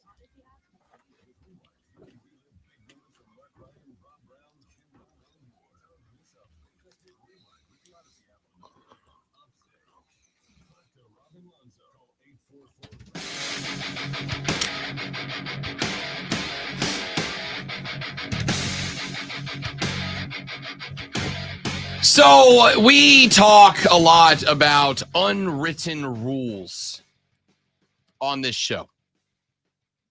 And I wanted to talk about those again here for just a minute, primarily after the weekend that we just had in the National Basketball Association. Multiple fights taking place around the league and taking place because of unwritten rules violations. Let's start with a contest that took place between the Miami Heat and the New Orleans Pelicans. Late in the game, the Pels trail the Heat by a couple of points. Zion Williamson on the floor ends up stealing the ball away from a Heat player after a missed Pelican shot. He goes up for the board, and Kevin Love, who, yes, is still a thing, Kevin Love grabs Zion in a full bear hug as Z is going up for a shot. Now, you all know the history of Zion Williamson. He has struggled with injuries throughout his career. So being bear hugged by Kevin Love as he went up for a basket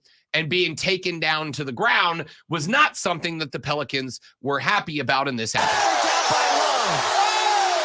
And tempers are flaring here in New Orleans.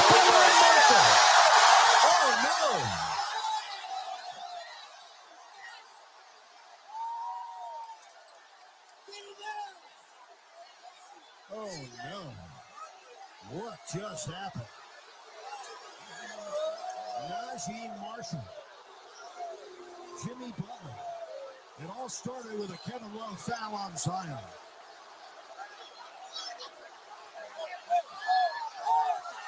Oh, it's broken out again. Valanciunas threw a haymaker at Thomas Bryant, excuse me. Oh, things have turned ugly here in New Orleans. Oh, my. Who says a foul here? I mean, this is just a... Zion took it away. Here's the wrap-up right here. He falls down, and it was not an overly hard wasn't foul. an overly hard foul, and this is... And you're going to see the choke right there, and that sets up off Jimmy Butler.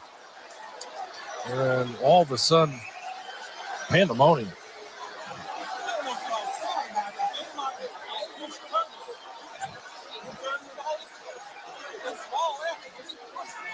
And look at Bryant and Alvarado at the top of your picture.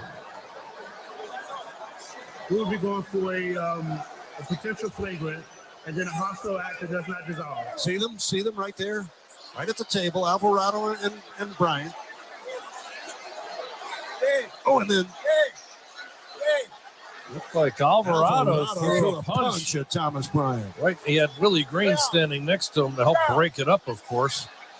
So after this all went down, the NBA ended up suspending 5 players because of their role in that incident. Jimmy Butler is one of them. Najee Marshall was also suspended 1 game. Jose Alvarado of the Pelicans and Heat center Thomas Bryant both suspended 3 games each for leaving the bench area during the on-court altercation. And Miami forward Nikola Jovic, not Jokic, was also suspended 1 game for leaving the bench. Now, that was not the only dust-up that took place over in the Hornets-Warriors game. It ended with a brief bit of chaos as well. The Warriors, 10-2. That's going to be a goaltend. Watch out. Miles Bridges did not like the fact that Quinones went to score that one. The reason he shot that is there's a difference between the game and the shot clock. Look at this. They're all out there. Coach Kerr's trying to break them up. Big John's got Quinones hemmed up. And now you got, you don't want to get it over near the bench. You got Grant Williams going at and nobody in the Warriors left the bench, which was smart. Grant Williams is going at the security guards. Easy now. Yeah, Grant Williams, I told you he's an agitator, so you know he was going to be in the middle of things. Draymond's not backing down from anybody. The Warriors, nobody on the Warriors is backing down. What Steve is just saying is there was a difference with the game and the shot clock. You know, if the shot clock was off, you're never going to shoot. This is what I hate about these unwritten rules. Who cares? And Miles Bridges gets mad. He's like, he pushes him. Like, how could you do that? Why would you try to score?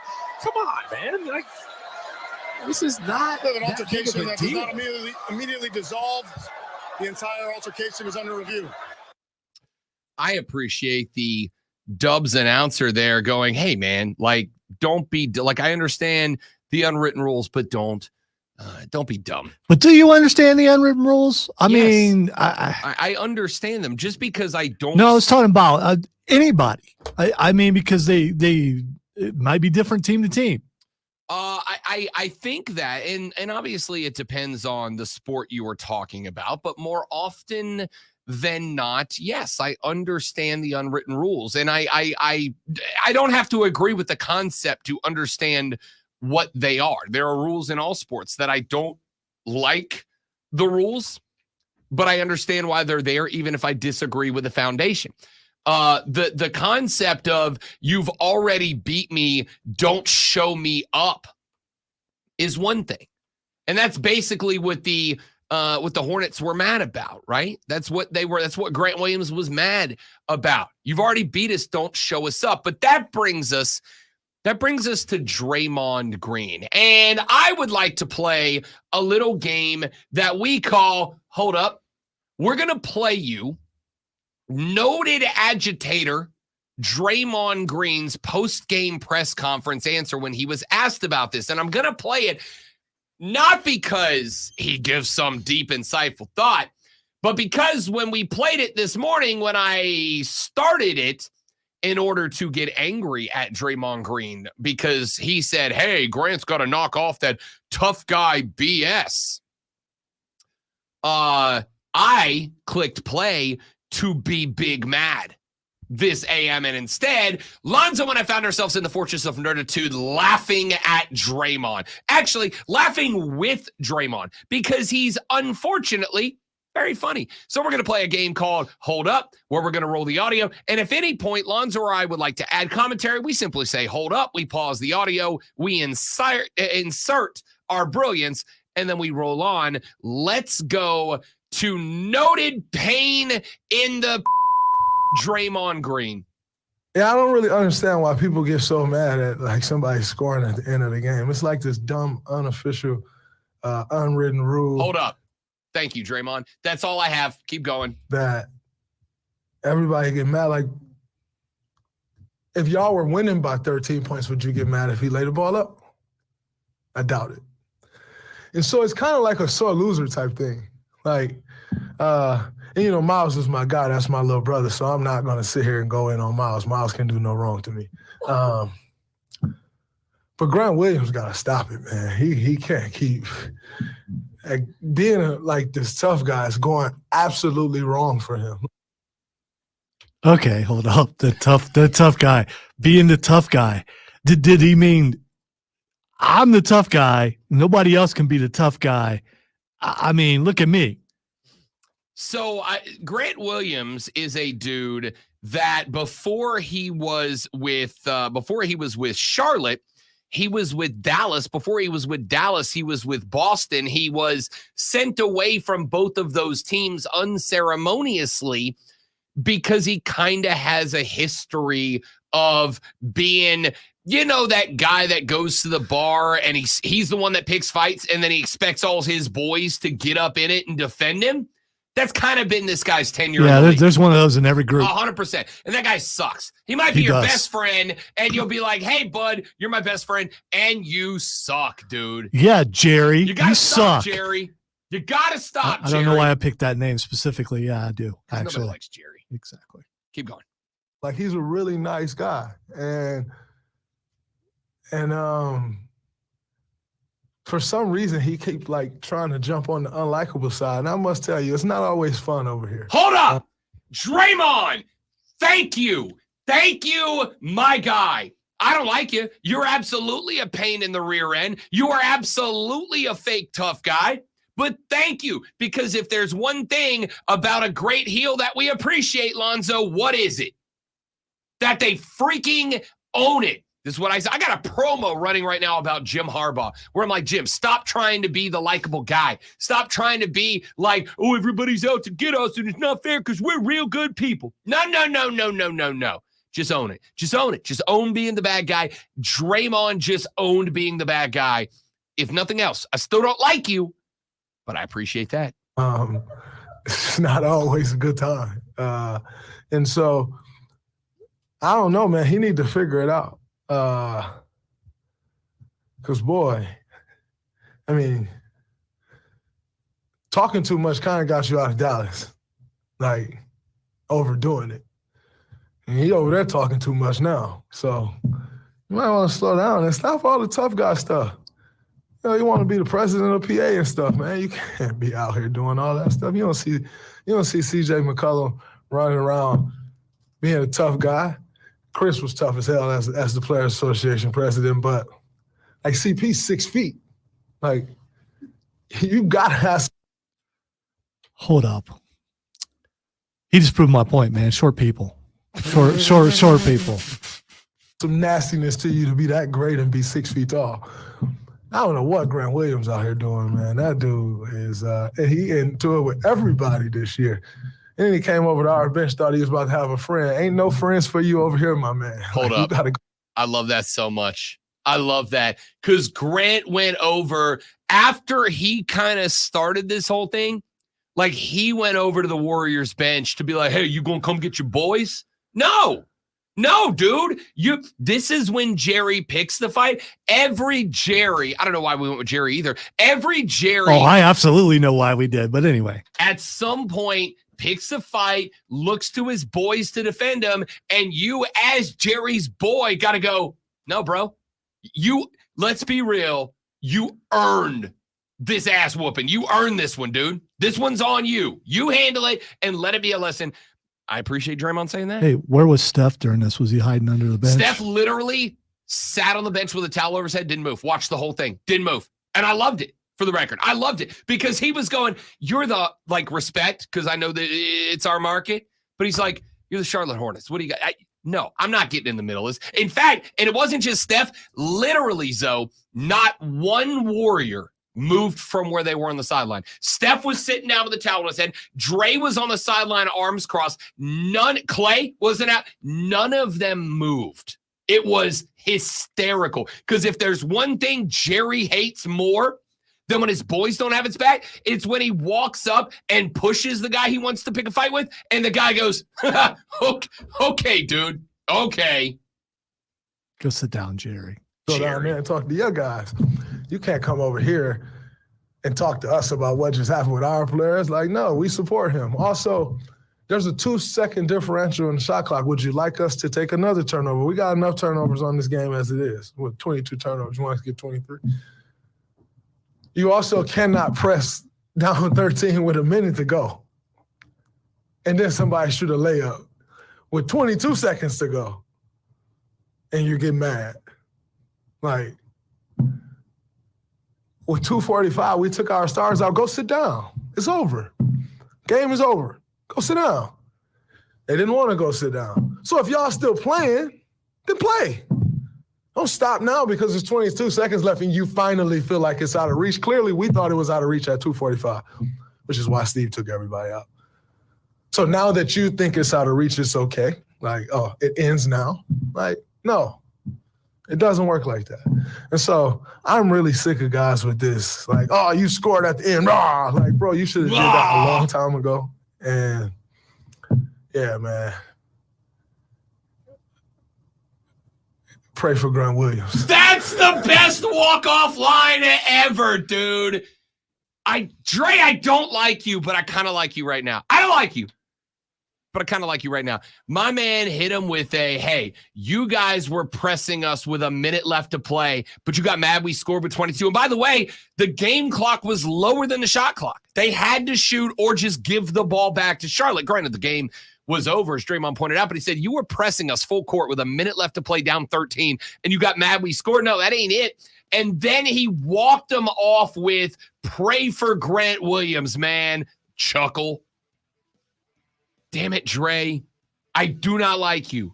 You're a scourge on the game. But God, you're good with the microphone, and it is infuriating. Back after this on the Rob Brown Show on the Fan Upstate.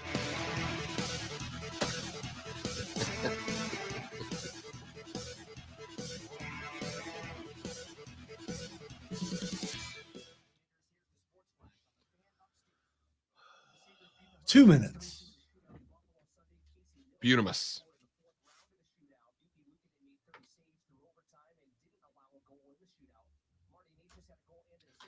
All right, guys, be back in 60 seconds. Don't go anywhere.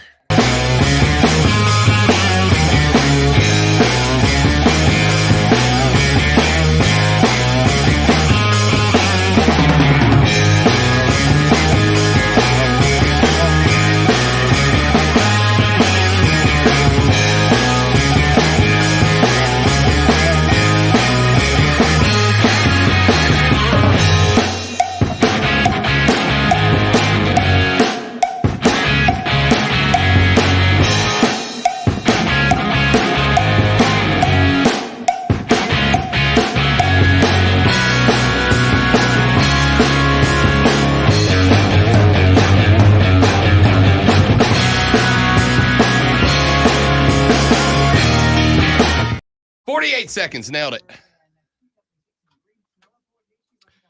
Henry Cavill wants to star in a movie adaptation of Red Dead Redemption. Yes, please. He's already working on Warhammer and Highlander. And he wants to be Captain Britain. And he wants to be John Morgan. I mean, you know. Arthur Morgan, sorry. John Morgan's an attorney. And he should have been James Bond. I mean, there's just a lot of things.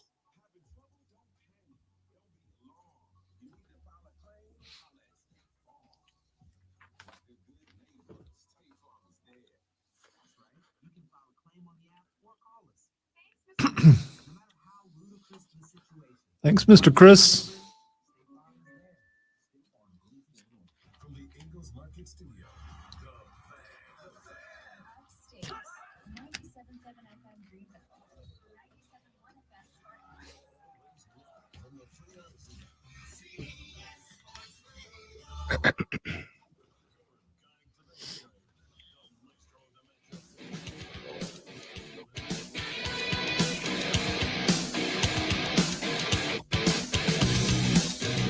Wrapping up hour number 2 of our 4-hour sports talk extravaganza right here on the Rob Brown Show and the Fan Upstate. Talked a little bit about the NBA's unwritten rules, the unwritten rules of sports. I have, listen, I think it's not quite as easy as saying, oh, if it's a rule, write it down, because a lot of these are about unwritten rules come from ego. That's where they come from, and the reality here is ego is hard to contain. You don't make it to the NBA or the NFL or the Major League Baseball ranks without having been a kid who was told yes your whole life. I've watched it play out in person, both as a kid and as a broadcasting almost professional. I've watched it play out.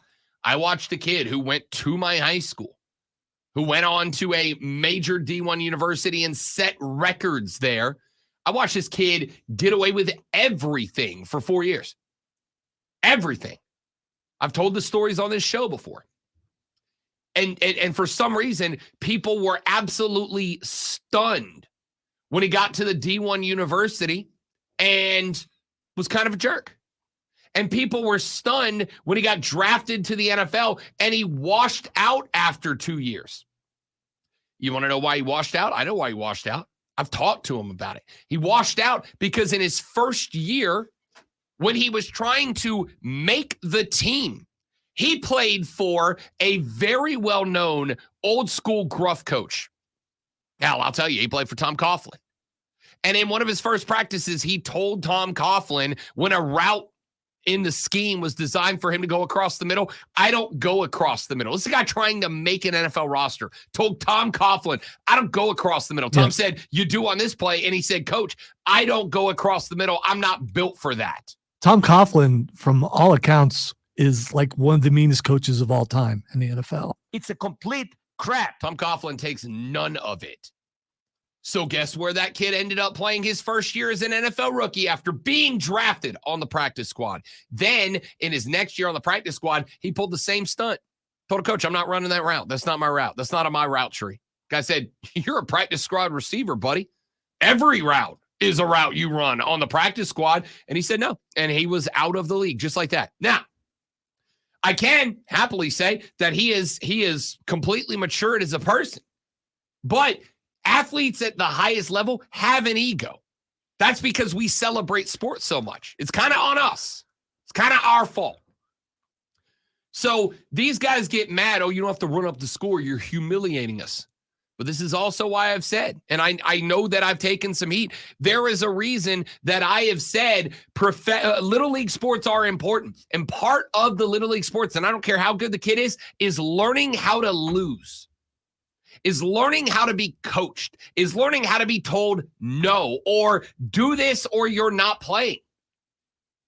I've told the story before. My dad sat me for an all-star championship game that I was scheduled to pitch, and I was a good pitcher.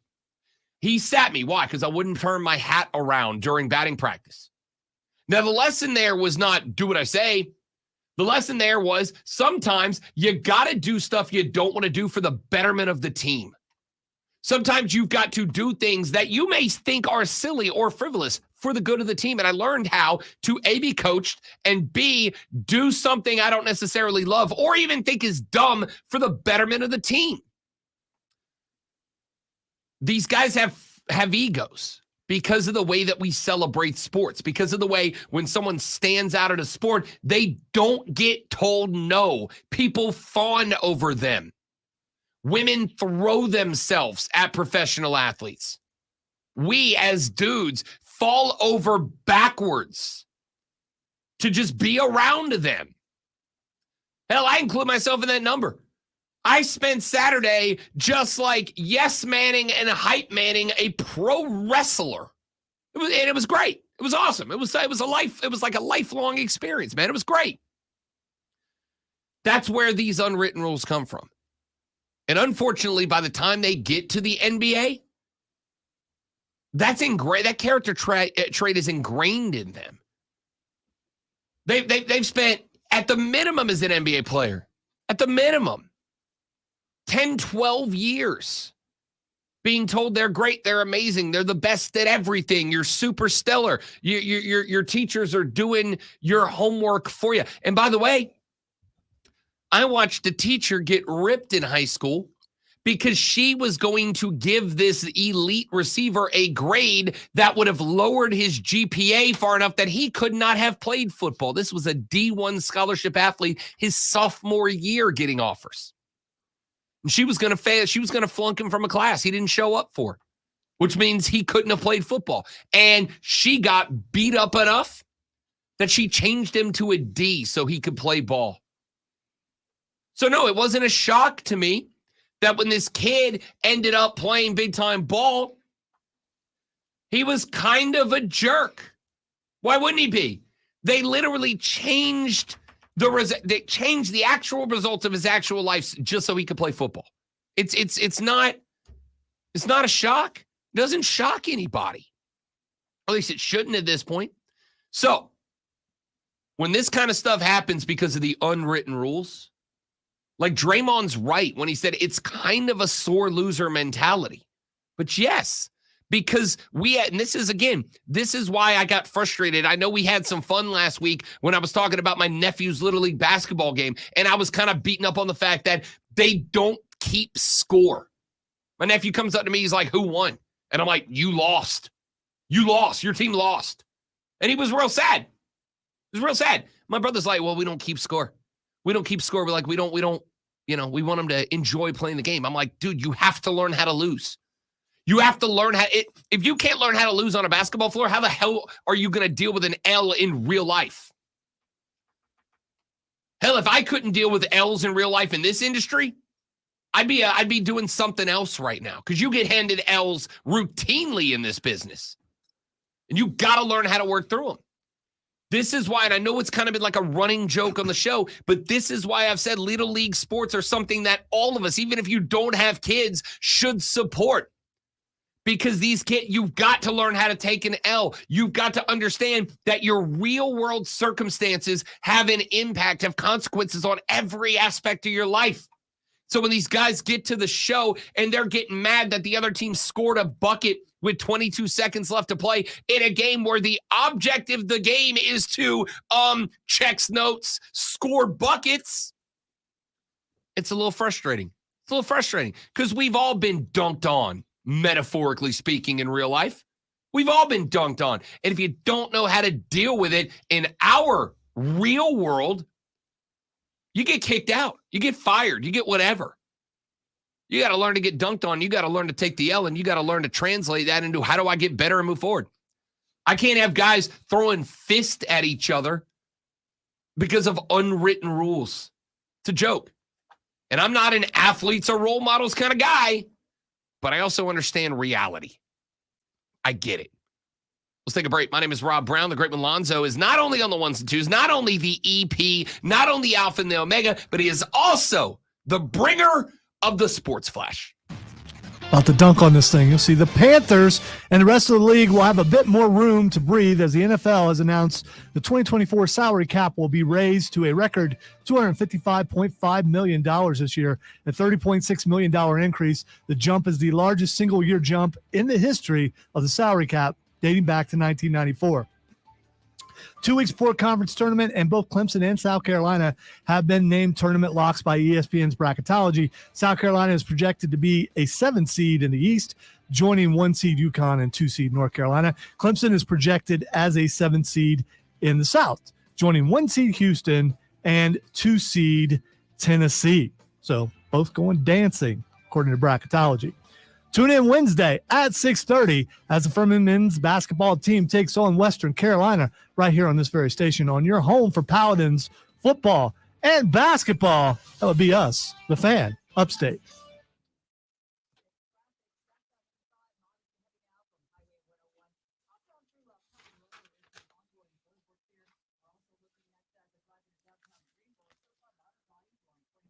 Windmill dunk. That's what that was. Windmill dunk.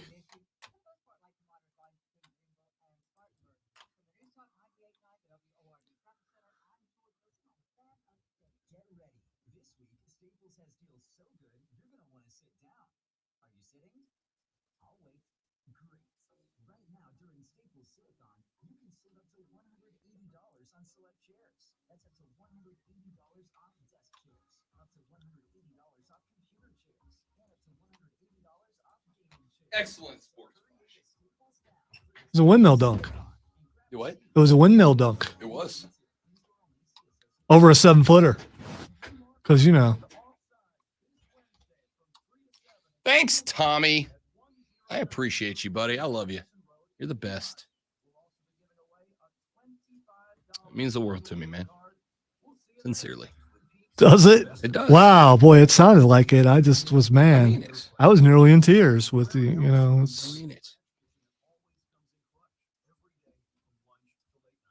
it's, I'm not a big birthday guy.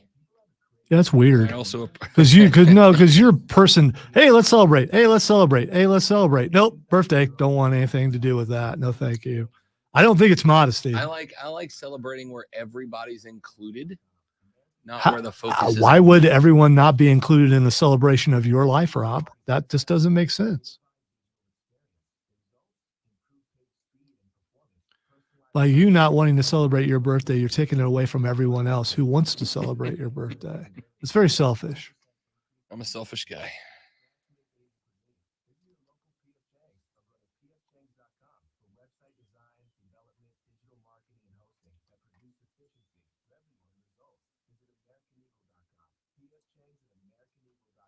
Just want to point out, not everybody gets that kind of love on their birthday. So you should be very appreciative of it. I do. I'm not saying that I don't. I'm just talking about, regular people out there. I don't know any regular people, but I'm guessing that they probably have, feel bad when there's no one. I'm just saying.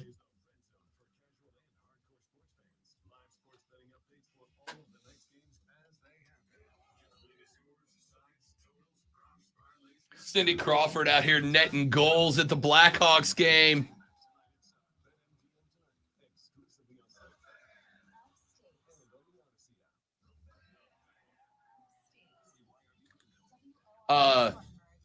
Shooting a hockey puck's hard. It looks like it would be because you got to stay upright on skates while you do it too.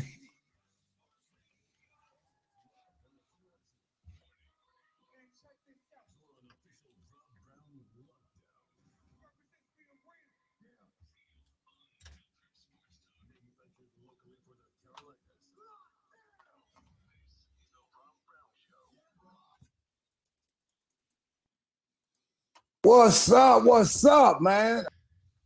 Hour numero tres of the Rob Brown Show goes now. Welcome back, ladies and gentlemen. This is the Fan Upstate. Hello, Upstate South Carolina. Good morning, America. What's up, world? Hey, aren't you glad we're not those stiff guys who just had an interview and then try to pretend like they moved on afterwards instead of saying, man, that was really cool? I mean, that was like 3 days ago, and you got to spend time with R-Truth yesterday. I mean, super dope. Not everyone gets to do that. Can I tell you how cool it is when, I have learned the reason behind the old never meet your heroes adage over my life. I have met a lot of athletes that, you love them as athletes. And then you meet them and it turns out that they're a jerk or they're closed. And I get it, man. Like with that level of fame and celebrity, if there's anybody that knows that, obviously it's Lonzo and I. But with that level of fame and notoriety, Paparazzi can sour you, though. it's unbelievable. And for the record, I am joking. I love it. I mean this. I love when you guys come up and say hi when I'm out in public. Lonzo loves it when people come give him hugs. It's his favorite thing. Hand hugs. At the Swamp Artist game, had a young man by the name of Chris came up to me and was like, I listen to you and Lonzo every day.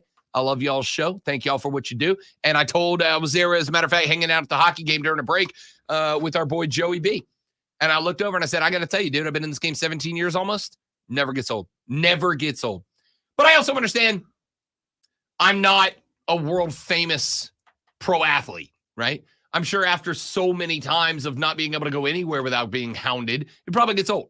But this dude, R-Truth, real deal, man. He was cool. I watched him. We had to walk 20 yards from where the meet and greet was being held to the elevator to take us down to the Zam tunnel, right? Where he was hanging out to be out of the general Zam tunnel. Zam tunnel, man. That's where the cool kids hang. And I watched this dude, R-Truth, get asked for probably, not exaggerating, 17 selfies over the course of like 20 yards, maybe 20 yards.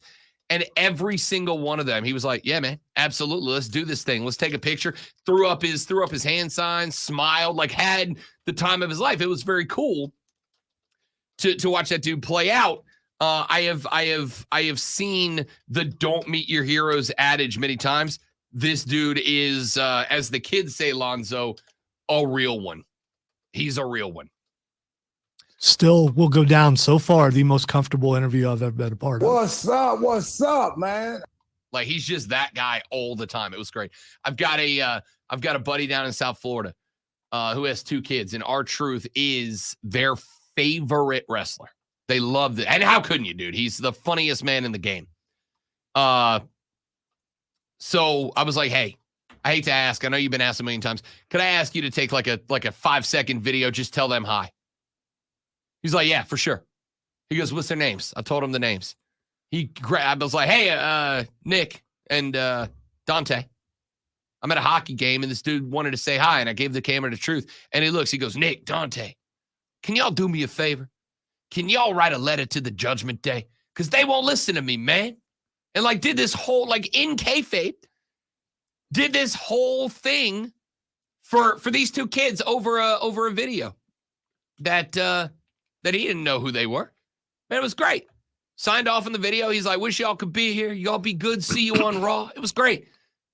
Then, by the way, Truth shows up at the game, and he goes, hey, I got 20 tickets to Raw I want to give to some fans tonight. Is that cool? He's asking us, is it cool if I walk around and just hand out tickets to come see Monday Night Raw in a couple of months to a bunch of y'all's fans? The bits were like, yeah, absolutely. So Truth himself just walks out and just starts handing out tickets. It was great. This dude's a real one, man. It was cool. And the other cool thing about him is he understands how to use social media. He's on TikTok. He's on YouTube. He's throwing up videos all the time. He's great. Yeah. I mean, the Austria video that he put up like almost immediately after he was on the air with us, that he was in Austria instead of Australia, which was awesome. Man, it was awesome, dude. They were so cool. Or he was so cool. The folks from WWE that made it happen were great. It was awesome, man. It was awesome, and it was appreciated. All right. Let's get to some sports. Let's see. James popped in. He said, truth is about 13 years ago, he made my son's day when CM Punk wouldn't take a picture with him. My son was 6 and he saw it and spent the next 30 minutes hanging out with him. That's awesome, dude. He was 100% that guy. 100% that guy. Texture said real sports. All I'm going to tell you is I had a stadium of 5,000 people screaming, what's up on Sunday afternoon. It was fantastic. All right. Real sports. Let's get to it. Wait, I'm curious, Texter. Why don't you text back and tell us how you define a real sport? Because I'm curious. Real sports. Yeah, you tell. Give us your top 3 real sport, Texter. I have a real sport for you. It's college football. Segue. Very good at this job. Here's a college football story that came out over the weekend in NASCAR. In NASCAR, we have a term called the silly season. And silly season in NASCAR, it's effectively the off season, but it's the point in time where drivers are changing teams, crew chiefs are changing teams, charters are being changed from squad A to squad B. It's when the chaos happens. College football's having one of those in the coaching world right now. This one is very interesting.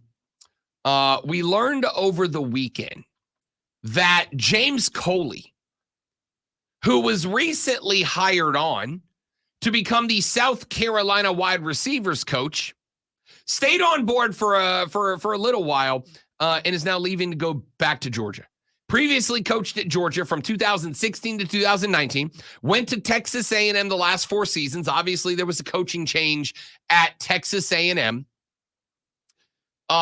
left Texas A&M, came to South Carolina, was on the staff there for like a couple of weeks, and now he's headed over to the University of Georgia. And as I looked through the responses from South Carolina fans who were like, oh, what a bad look. And I will even tell you, I had a knee-jerk reaction. I put it on Twitter. I'm like, not a great look for Shane Beamer. And the gut reaction was, it's not. But I thought about this a little bit more over the course of the weekend and up through the start of the show today when I was putting the show rundown together. It might not be as bad as I thought it was. It is a gut check bad look. You hire a guy, he's on campus for a month, and then he's like, nah, I'm out. It is understandable that the instant reaction, and I will be honest with you, I fell against my own advice, my knee-jerk reaction. I try not to do that. A gut-checked reaction to, oh, that's not good. What a bad look for Shano. What a bad look for the Gamecocks. And I'm not going to sit here and say it's a good look. It's fine. Everything's fine. What I am going to say is this. Don't be a mark like that. Just don't do that. It's a wrestling term, by the way. It is. Fake sport. It is still, I'm not going to sit here and argue, oh, it's a good look that you brought in this guy, high-level recruiter, vaunted recruiter, good wide receiver coach. It is not a good look that he showed up, worked for a month, and then took off to go to another job. But it harkens back to a conversation that we had on the show last week. Last week, we talked about the concept of improvement for a college football program. And we talked about the fact that the mark for improvement is going to be subjective, and it's going to be different for everybody. Lonzo's only mark of improvement is, did you win more games than last year? That's not it for me. And that's okay. It's very subjective. Mark for improvement is different from person to person. Room for improvement is not. That is objective. There is room for improvement. And unless you are batting 1,000, there is always room for improvement, no matter how good you are. Unless you win every single contest, and within those contests, you win every single little detail, there's always room for improvement. And I think every elite athlete, including myself, will tell you that. Georgia has room for improvement as a football program. They did not go undefeated last year. They lost to Alabama in the SEC title game. It cost them a playoff spot. Georgia has undoubtedly room for improvement. Anybody disagree? No, didn't think so. But room for improvement is different. Georgia does not have the room for improvement that South Carolina does. Georgia may not be on the mountaintop right now, but they only took they did not come tumbling down off Mount College football. They still reside very close to the top of Mount College football.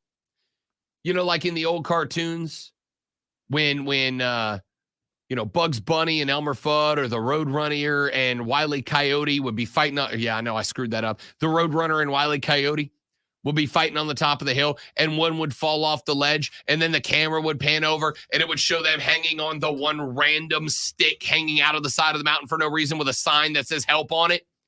That's where Georgia is, man. They didn't fall off the mountain. They just went a little bit down, and now they're hanging on that tree branch, and it should be pretty easy to pull themselves right back up. So James Coley has an opportunity here. He can come recruit for, and he can come coach for a program that has all the room for improvement. A team that is like 7 steps up the Mount Olympus that is college football. Or he can go coach for a team that's 3 steps away from the summit. Now, you can judge James Coley for his decision, sure. You can go, okay, that's the easy way out, right? Have you ever went to another job and went, wow, I screwed up? Oh, hell yeah. And it may not be because, oh, this is a bad place, but you just knew that you were not a good fit there. 100%. I literally worked for a local county government organization as their PR guy once. And I knew within a week of being there, I have made a huge mistake. That job paid more money than any other job I have ever done in this industry, anywhere ever. I realized 2 weeks in, I'm like, I've made a mistake. I signed a 2-year contract to be here. I have made a mistake. It was a bad call. That happens. I'm not going to say that James Coley showed up in Columbia and went, "Oh, I've made a mistake." I'm not going to say he showed up in Columbia and went, "Oh, this is a bad decision. I don't fit in here." He got a call from Georgia that said, "We want you here." He got a call from a team that is, again, maybe they're not standing with the flag planted squarely on top of Mount College football, but a team that's an arm's length away and holding the flag ready to plant it. South Carolina ain't that. You know, I compare a lot back to this industry, as we all do, because, hey, look, we know where we are. We know how this game gets played. A lot of times in this industry, guy shows up, starts a job, works it for a little while, gets an opportunity to move up in market, gets an opportunity to go to a bigger, better job, and they go. And my reaction has always been, you got to step up. I'm not mad at you for it, right? And I feel that way about James Coley. No issue with him taking that job. Even on a short term of employment in Columbia, my man got the call to move up. When I auditioned for this job, and the boss said, "Hey, we want somebody who's going to be here for a while. Do you think you're going to be here for a number of years?" And I said, "Man, I'm going to tell you right now, in my short time here, the only way that I am leaving is if I get an opportunity that when I walk in and tell you about it, you go, 'Congratulations. We're proud of you. Good luck. Call us if you need anything.' That's the only way I'm leaving, because I love this job. I love this area. The only way I'm out is if I get the call and I come to you and go, 'Boss, I got this job offer,' and you go, 'That's a hell of a job, man. Congratulations.' That's it. That's the call James Coley got. That's the call that James Coley got. He got a call to move up to the biggest market. I can't be mad at him for that. That's not the look that you should be upset about. I mean, you could be mad at James Coley for taking the job and then moving on, but the Georgia job likely wasn't on the table when he got the South Carolina job. Here's the way I look at it. South Carolina right now is viewed by a guy that is considered one of the better recruiters in college football, one of the better coaches available in college football. And not only did he take the call from Shane Beamer, but he took the job from Shane Beamer. He was like, "Yep, I'll be there." That says to me that a highly vaunted, highly touted, and highly valued coach decided that Columbia was a spot that he could work at. He could be. He was at A&M because Jimbo was there, and Jimbo had money to hand out. Good job. Good job, good pay. And then he decided Columbia's a good place to work. The only team that got him out of Columbia was what? A team that was probably, if you ask Georgia fans, a blown PI call away from playing for a natty. And frankly, had they made the playoffs, probably would have won it, or at least been in it with the Michigan Wolverines. It is what it is. You got a call from a big market. The actual story you should be concerned about here is the fact that Justin Stepp, who was the wide receiver coach, was basically demoted in order to bring in James Coley, and then Coley moved on. I want to be very clear here. I can't be mad at Shane Beamer for swinging the bat. I can't. Yes, you're in a spot now where you have no James Coley. You have no James Stepp in that position. I understand Shane swinging the bat. This is, you get a crack at a James Coley, you take it. You take it. It didn't work out. That stinks. And it stinks in the way that this whole thing with Stepp played out, with Justin Stepp played out. It stinks that you demoted that guy. It stinks that you brought in this new guy. But if you are in Shane Beamer's spot, you have to swing for the fences. You ain't Georgia. Georgia, we got a text a minute ago that said, in fact, let me read it. It says, Rob, not a Carolina fan of all, but it's sort of on UGA to poach a coach. Dude, college football is a business, and you have to stop pretending it's not. I think this is less of a big deal than when a head coach does this. I both agree and disagree. Because the head coach is more impactful. I mean, this is still, it's not good when you got a position filled and then suddenly you don't. But in the head coach's case, he's coming, bringing people with him, and then he decides to go somewhere else. Sure. Then all those people don't have jobs. Sure. I don't disagree. I'm going to tell you right now. This is what happens when you have the mindset that anybody hired to come coach at my school should have the same passion about my school that I have about my school. Newsflash. They do not. They never have. Maybe if they've coached there for 10, 12, 15 years, they develop it. But a guy who has been at 3 different schools over the past 6 years does not have the same passion that you have about the school. There is one negative. The negative here is this. It gets real hard to hire more guys down the line if they look and go, you demoted a guy within your staff. You moved past the guy who was kind of a big deal on your staff. You move past that guy to bring in a name. Sucks that name screwed you, but all you're telling me is that down the line, if I come there to coach and I'm your position coach at whatever position, and then another big name becomes available, you're willing to let that guy step right over me and take the job that I'm obviously angling to get. Why am I going to come work for you? But when you're in the position that South Carolina's in, you have to take that chance. You don't get a ton of cracks at a guy like James Coley. Those type of dudes don't come around very often. And the fact that he was willing to come to Columbia, it sucks for Justin Stepp. I'm not arguing. Sucks for that guy. But you got to take a swing, man.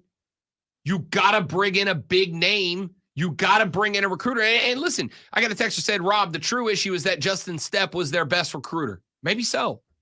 James Coley is a well-known, vaunted, highly sought-after recruiter as well. You were replacing a great recruiter with a great recruiter and a guy who has been a great coach everywhere he's gone, or is at least that's the opinion of him amongst the college football circles.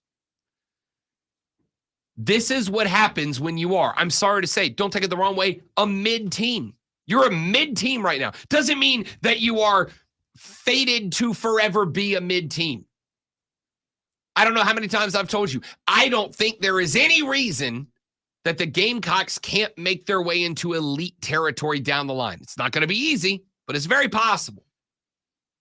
But you're mid right now. That's not an insult. It just is what it is. And you had the chance to go get a guy that, just to put it out there in the most simple term I can do it, that Kirby Smart wanted. Kirby Smart, considered by many to be the best active coach in college football now that Nick Saban is gone.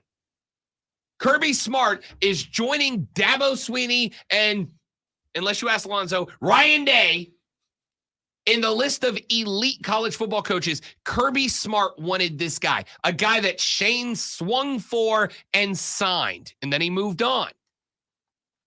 It stinks. I'm not disagreeing. It sucks. But Shane had to take that shot. Shane had to take that shot. He took that shot. Did you gamble on what would happen if he moved on? Sure did, but you are a mid-team. Hirings like James Coley are the type of moves, if they work out, that elevate you from mid to above mid, and hopefully one day from above mid to good. That is the spot that you are in. Wait. So mid is below good? Oh, yeah, for sure. It's mid, above mid, good, above good, excellent. Okay. Yeah. All right. Thank you. Mid is middle. Good is above middle. Okay. So you're a mid program right now. You're looked at. You're viewed at nationally as a mid program. So mid is mostly bad then. No, mid is mid. Mid is mid. If mid wasn't mid, we wouldn't use mid as a word. We'd say there's bad and then there's good. But between bad and good is the middle, aka mid. Right? There's jobber, mid, main event. I know. That's what I'm here for. Make your life better. South Carolina is viewed somewhere between jobber and mid card right now. You want to move up to main event? You want to get acknowledged? You got to make hirings like Coley, and you got to make them stick. I don't know what you do. You can't stop a guy from getting a call from Georgia and going, yeah, I got to take that call. I got to take that job. That's Georgia. I got to take that call. But if you get a crack at it, you got to swing. It stinks about what happened with Justin Stepp. I'm not disagreeing. That's a rough outcome. But man, that's the plan.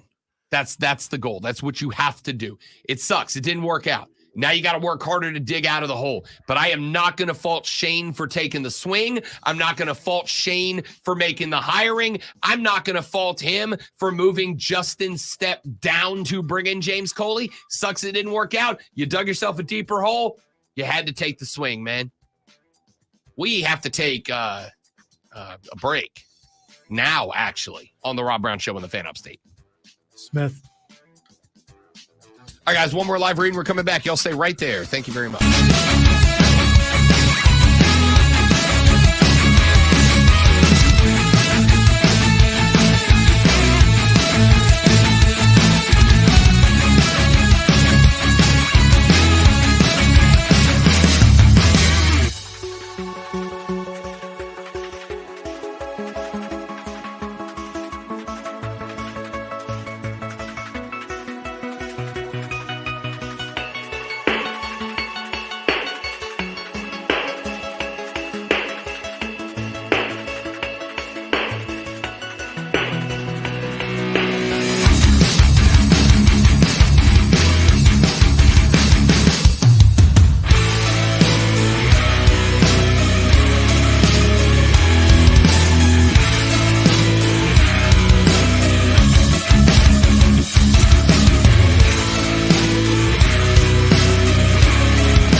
Absolutely nothing. All right, we're back, dudes and dudettes.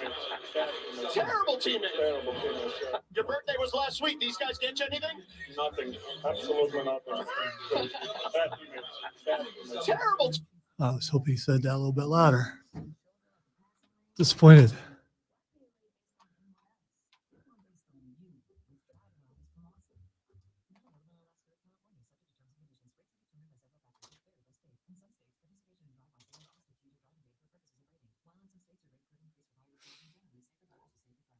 All right, supposedly we're supposed to move our cars. We ain't got time to move our cars. We have to wait an hour and a half. This side of the building looks done, doesn't it? I actually looked at it today. It looks really good.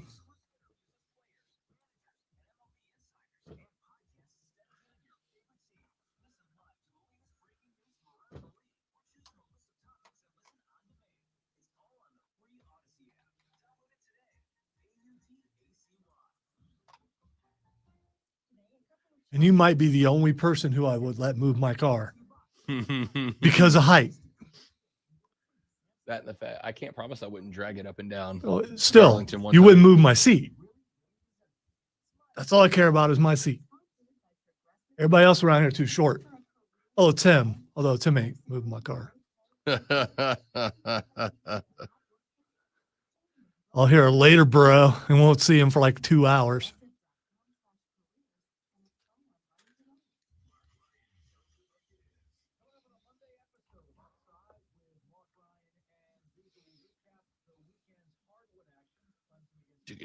Skrilla, thank you, buddy. I appreciate that, man. AJ flew halfway across the world and didn't fall off the side. I bet he was surprised.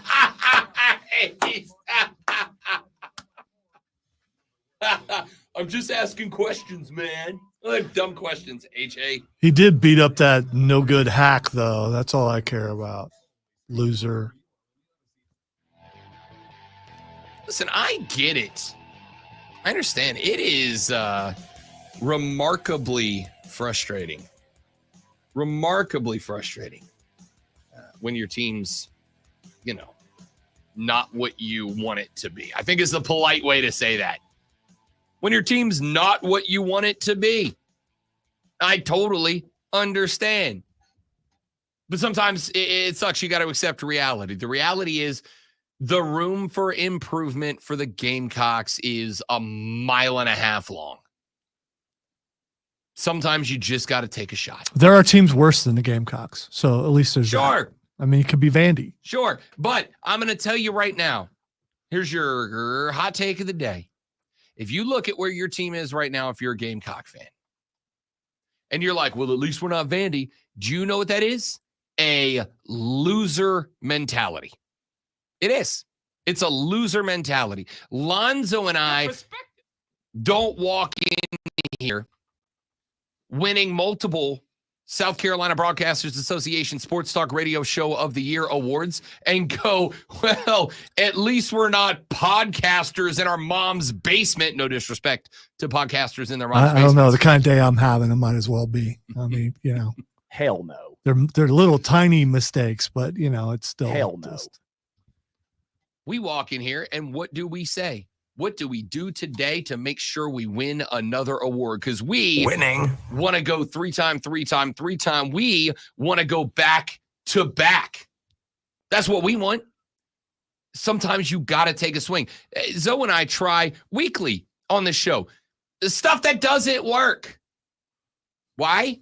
Because sometimes stuff does work. And we go, that was good. We got to do more of that. Got to do more of that. That worked. We got to give the people what they want. That worked. And you got to decide, to not do too much of that thing, because then that's. My loins have been tingling. Like play that clip over. Yeah, because that's it bothers me every single time. Thank goodness our boss is cool. If not, you would have already. Yeah. So. Hey man, stick to sports. Yeah. Sorry. Fell off into the fake sports there. So. That being said. And I'm not going to spend a ton of time on this, but I was reading through some of the replies from folks on the old internet, and we all know how social media works. Jon Stewart made the point that you can't hardly post a picture of a cute animal on Twitter without someone telling you to screw off. That's just kind of how it goes. Yeah, talk to Elmo about that. Yeah. Elmo just asked us how we are, and I'm pretty sure I saw Elmo smoking a cigarette the other day because he has not recovered from that moment. It's exactly right. Our buddy Gamecock Dave on Twitter posted the old "It's fine, everything is fine while the room's on fire" meme. I saw at Sandstorm Will. Bro was here for a month. I saw a lot of WTF tweets.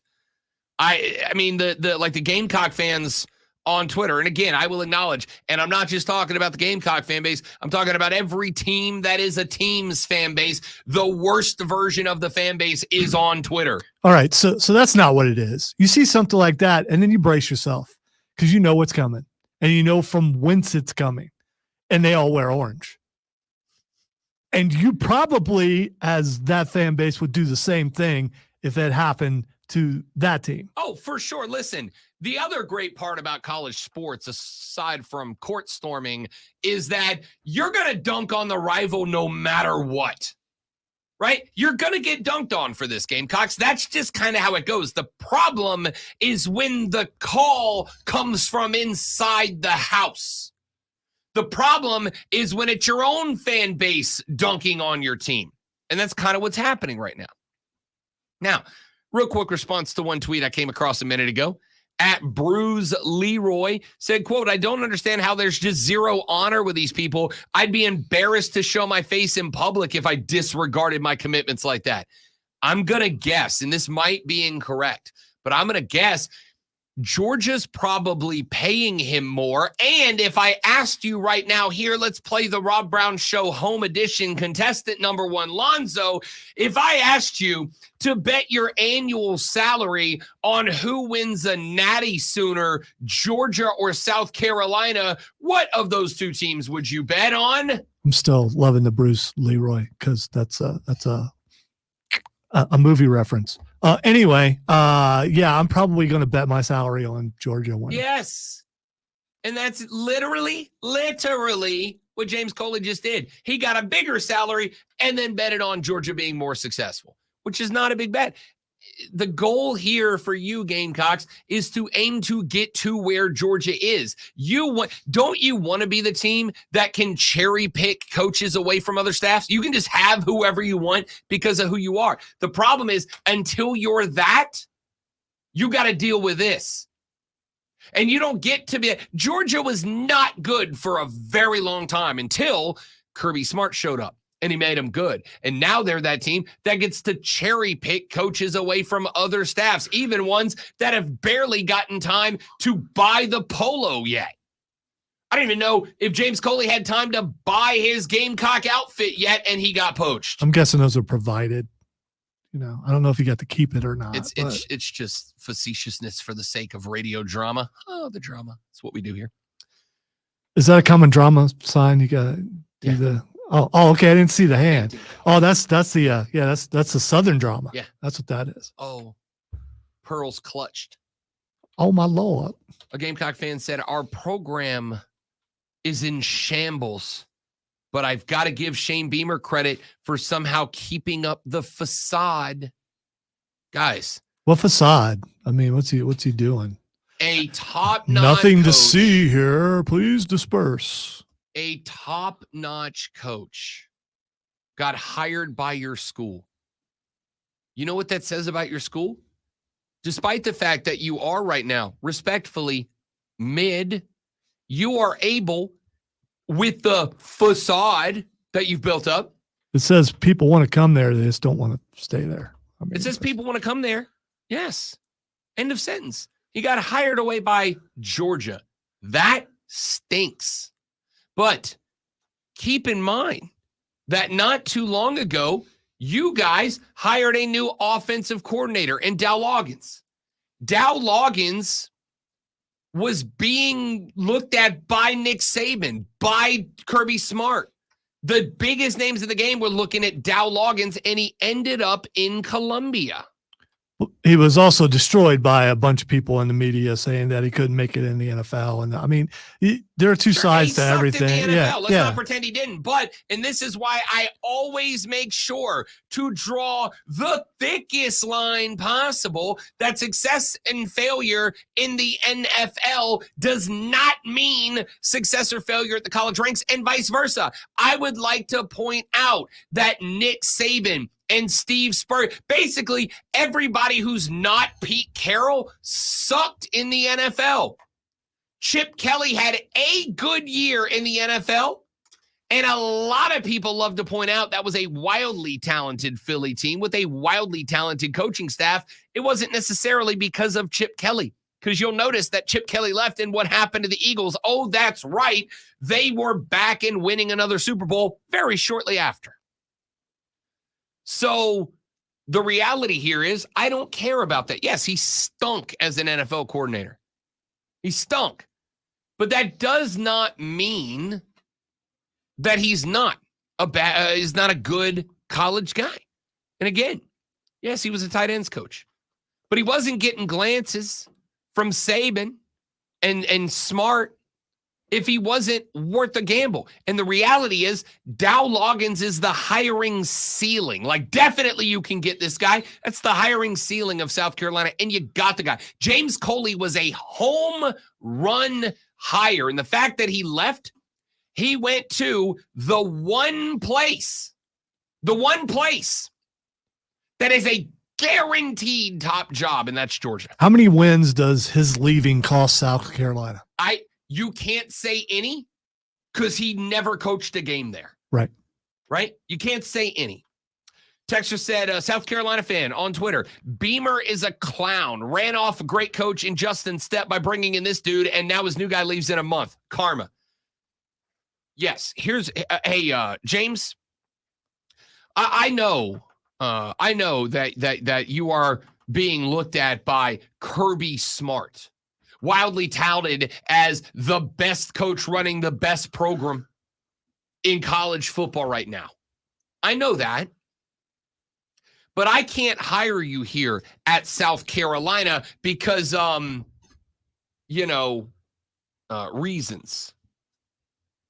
If you want to move from mid to good, you have to swing for the fences sometimes. Shane swung for the fences, and he knock-a-homed. He went yad with that hire.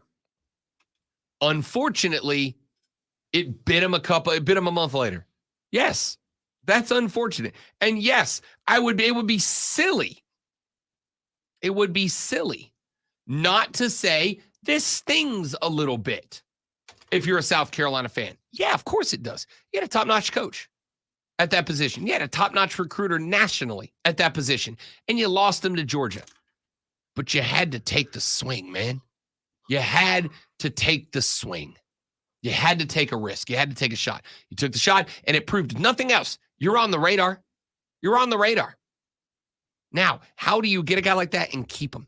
How do you get a guy like that and use him as a block, a stepping stone to the next milestone? That's the next question that's got to get answered. Texture said, Rob, Coley knew Beamer as being fired after this year. He gets job security at Georgia. I don't know about that, man. I don't know about that. Look, James Coley is a guy that took a job and then left for another job. You can frown on that and say that's a coward move or whatever, no integrity, whatever. And I'm fine with that. I'm good with all of that. Apologize for the kitten that sometimes goes off when it thinks you apologize when it hears Clemson. You apologize. Yeah, I was being sarcastic. Well, like I never apologize. Sorry, I didn't mean to do that. Sorry, I screwed up. Sorry, I'll do better. Sorry. Yeah, it sucks. It stings. I'm not going to tell you it doesn't hurt a little bit. Of course it does. But it showed you're on the radar. It showed you're on the map.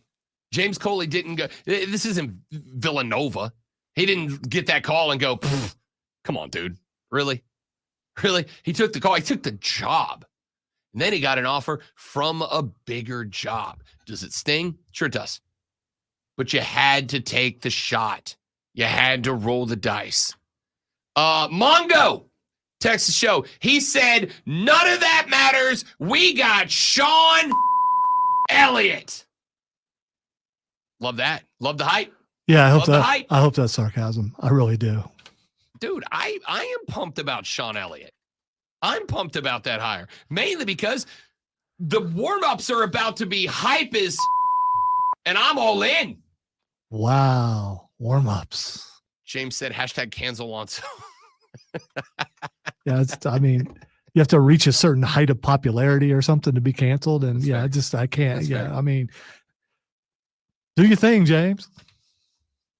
All right, so there you go. I do have to send out an apology before we take a break because I use Villanova as an example there, and it just so happened to be that Greenville Triumph president Chris Lewis is a Villanova guy and is listening to the show right now.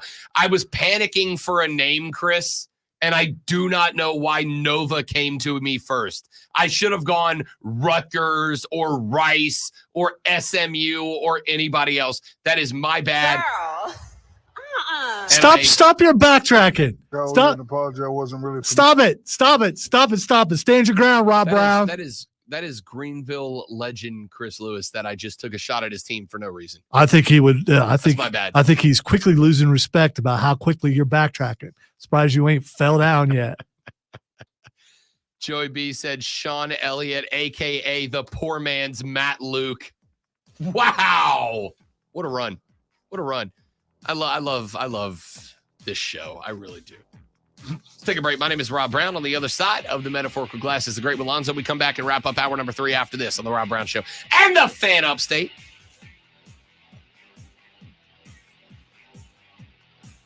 Oh yeah, pick your phone up and really apologize now. What are you doing?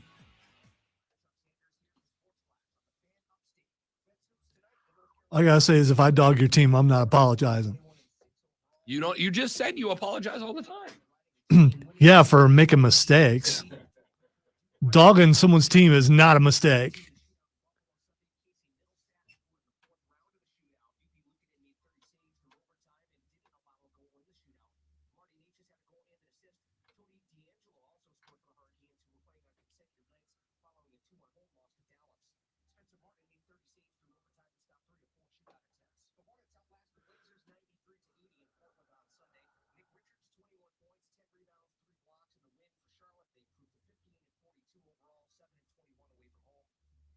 Have I ever apologized for the Chiefs? I don't think I've ever had a reason to apologize.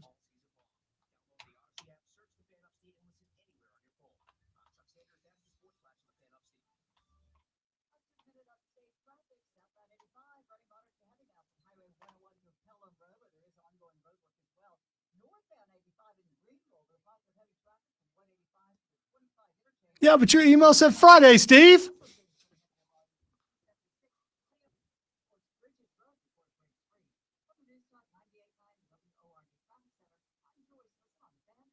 Oh, it says on Monday up there. No, Chris said that.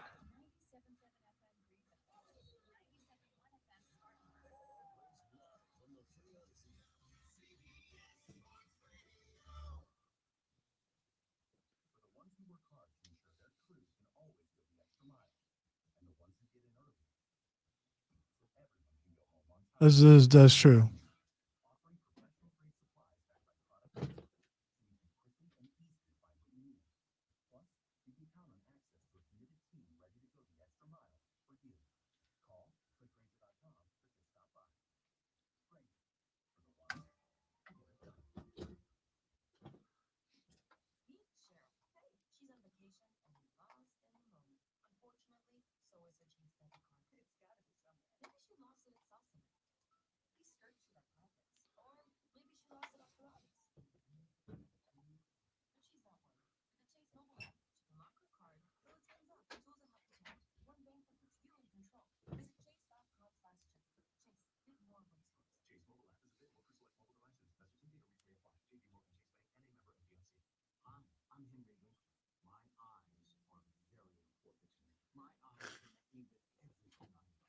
whether intentionally or not. You guys ain't even here. Stop complaining about. And plus, you said Friday. You didn't say today.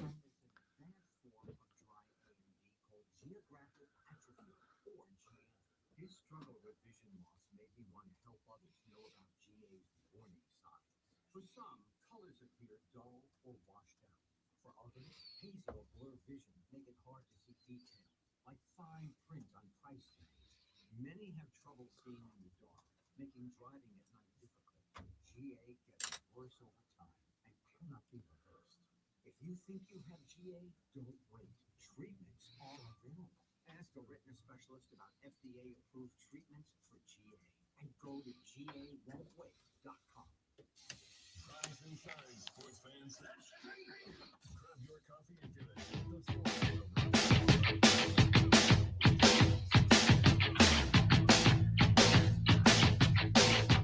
The Rob Brown Show rolls on. It is the Fan Upstate. Robin Lonzo with you. Just a couple of minutes here, so we'll finish out our thoughts on the conversation we've been having here for this hour of the radio broadcast. Look, mid-team's gotta try something. It is what it is. Clemson doesn't have to get wildly experimental. They had a 4-loss year, and it was like a devastating year. 4 losses, 8-4, devastating year. Back to normal, nearly. They need to lose like 1 or 2 more, and then they'll be back to normal. Devastating year at 8-4. And yet, that team is already being discussed as a playoff team for next year. Wait, well, I mean, now that there's 12. Right. Okay. Right. All right. Now that they are 12, they are discussed as a playoff team. And frankly, they should be, without a doubt.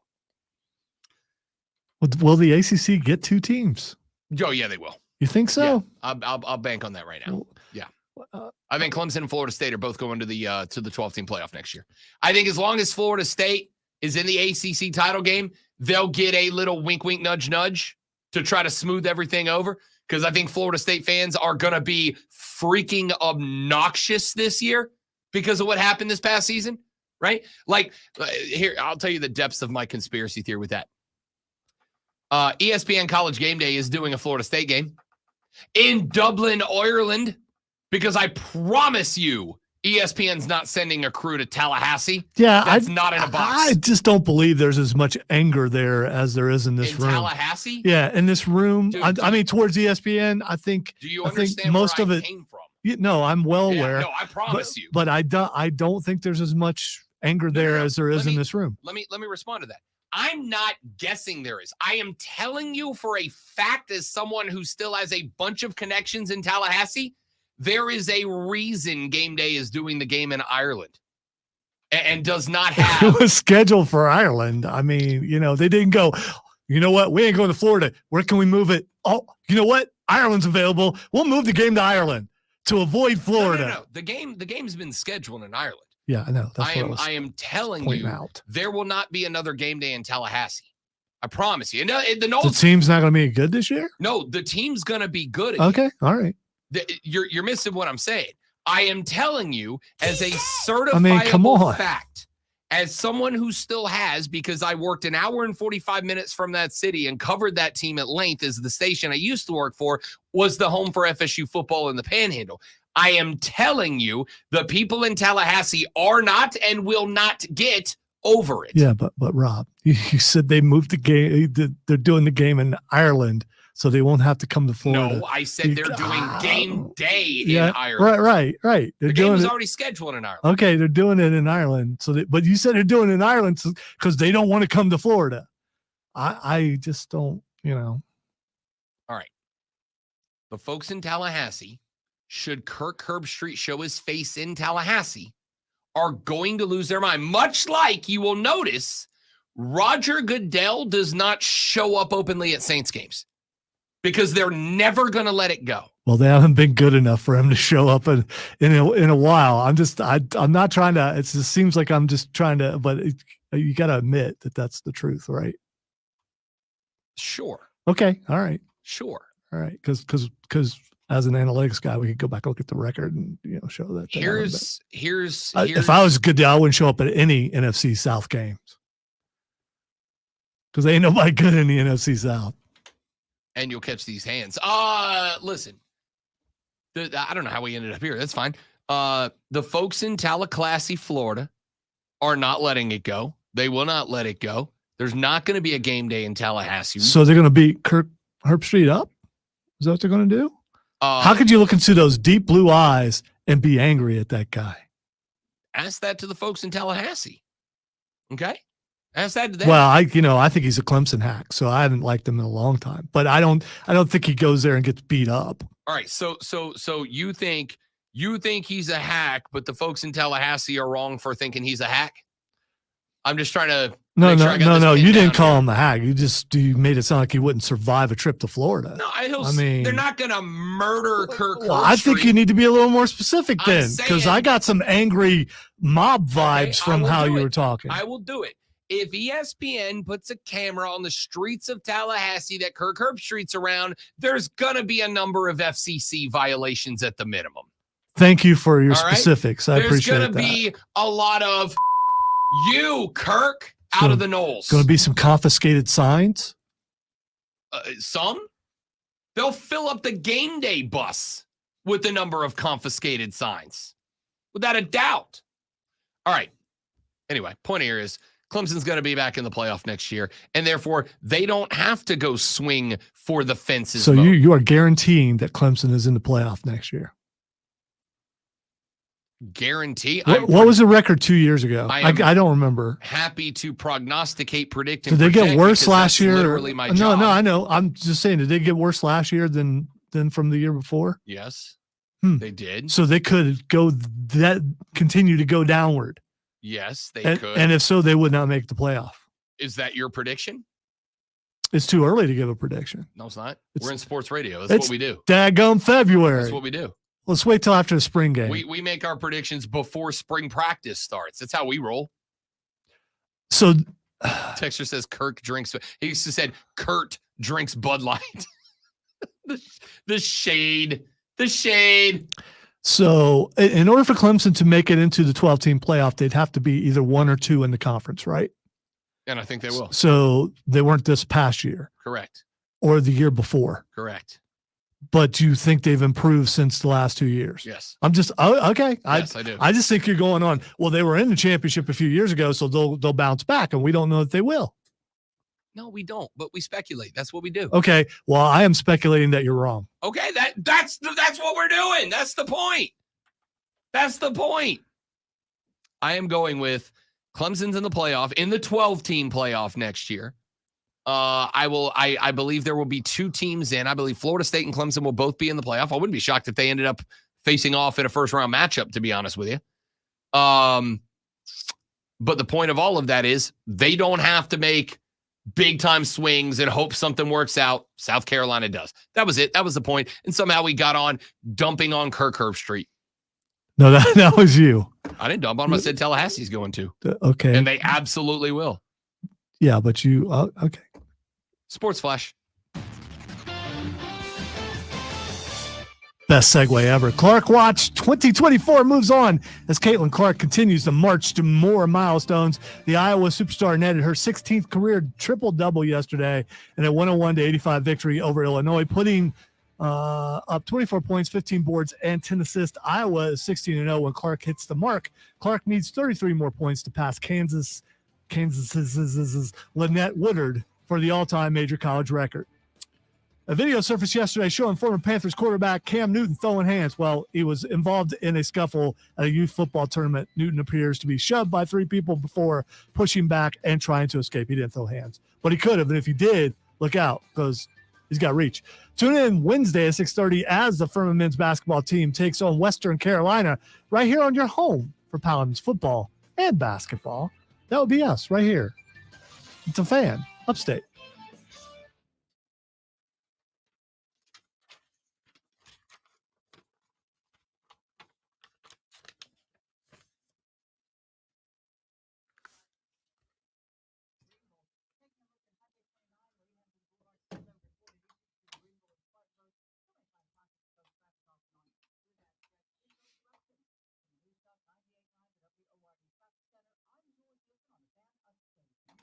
I'm sorry if I doubt the hate. I just doubt the hate and the memory. And it's, it's probably wrong about that, but we'll see. Good thing the game's in Ireland, though.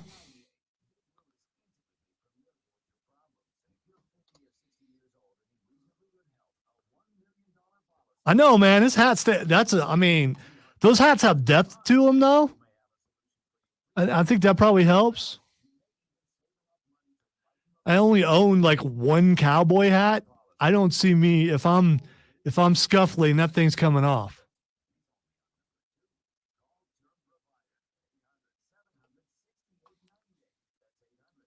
They still came at him anyway. What if it was a work? I'm just saying. Maybe it was a podcast work. It's possible.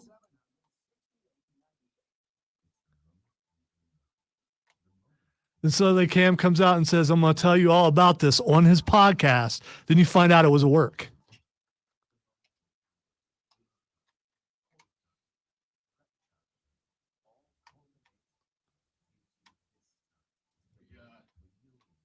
Got another email about moving cars. What are we going to do? I just went and moved my car, and I'm glad I did because they're literally working on his window at his office. Right. So you're saying I need to move my car? I'm saying you might want to start a segment. Move your car. Okay, fine. Yeah, I got to tell you, if I was going to pick an NFL player to step to, would not be Cam.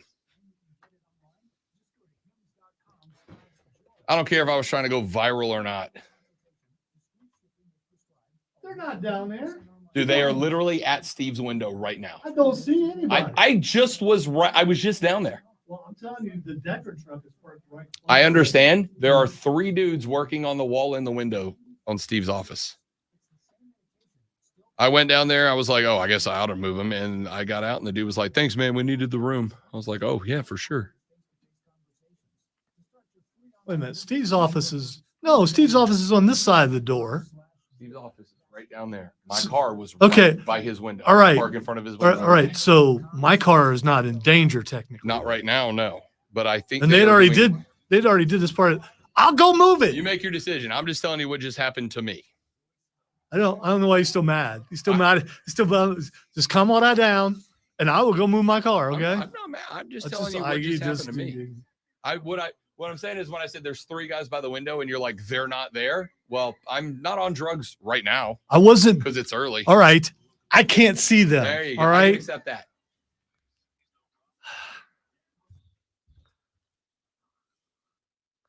You just need to calm down. You're just too angry, man. Yeah. Listen to Taylor. I'm not angry. You're very. I'm telling you. I walked out the door. There were 3 dudes pressure washing next to my car, so I moved it. All right, I'm going. And then you're like, no, there's not. Yeah, who do you think I was talking to? All right, just stop it. Lonzo's going to move his car. Oh, way to ruin the bit. The final hour of the Rob Brown Show starts now. Welcome back, ladies and gentlemen. And it's the fan of State, Rob. And right now, Rob, Lonzo will be back in just a minute. He's going to move his car. All right, we got a lot of stuff we're talking about on the show today. I'm gonna open with this. I promise you, on the list of NFL players that I would fight, Cam Newton's not on it. Just so we're clear, there is a video that has been making the rounds over the past couple of hours of a video that took place at a 7-on-7 high school football tournament. And in the video, former Panther quarterback Cam Newton is seen in a scuffle, being pushed, shoved, throwing punches at a group of high school guys, one of which comes running in to try to throw a last-second sucker punch at Cam Newton before a cop and a group of bystanders are able to break it up. And I will say, it's pretty gnarly. He's at the top of a staircase. He's wearing one of his signature big hats, this one with a lovely plume feather sticking out of the top of it. And there are like 3 kids jumping Cam. Cam is very clearly holding his own, and then he's finally kind of shoved out from underneath the tent he was standing at. There's a group of people watching. Cam is he's got his waist wrapped up by one of the guys, and then he is just swinging back on some dudes, the former NFL quarterback, in the middle of a group of dudes that he basically just kind of throws away. There's another guy that comes running up in a white t-shirt at the very end who throws a haymaker punch at Cam. It looks like he hit somebody, though I don't know if it was Cam or anybody else. Finally, Cam was able to hold these guys off long enough for a cop and several other individuals to show up and start pulling away the folks that were jumping Cam Newton. I'm just going to go with, I, for one, would probably not try to scrap with a 6'4" tall, 245-pound brick wall who was known predominantly for bullying defenders on the run. You will remember there was a league controversy around Cam Newton. I don't know why you're mad at me. I'm not the boss sent the email. Why are you coming after me, Zoe? I was trying to help, not harm. Wasn't trying to hinder. Was trying to assist. I was doing what those guys did to Cam, basically. Oh, that's all true. it was. They did. There was a controversy surrounding Cam Newton in the NFL because Cam ran so hard that when he dropped back in the pocket, he would take shots that would have brought assault charges from the league against most quarterbacks. Cam used to get knocked around and no flags, and it seemed a little fishy at the best. Well, Cam Newton still... Did you break Facebook while I was gone? No, I don't know what's going on with the folks on Facebook. It's on my end, it shows that it is streaming clearly. So I'll refresh it. Maybe, I think. No, I won't. I don't know how to do that. So I'm not going to do anything. Refresh the Fan Upstate page on Facebook. See if it works. It should.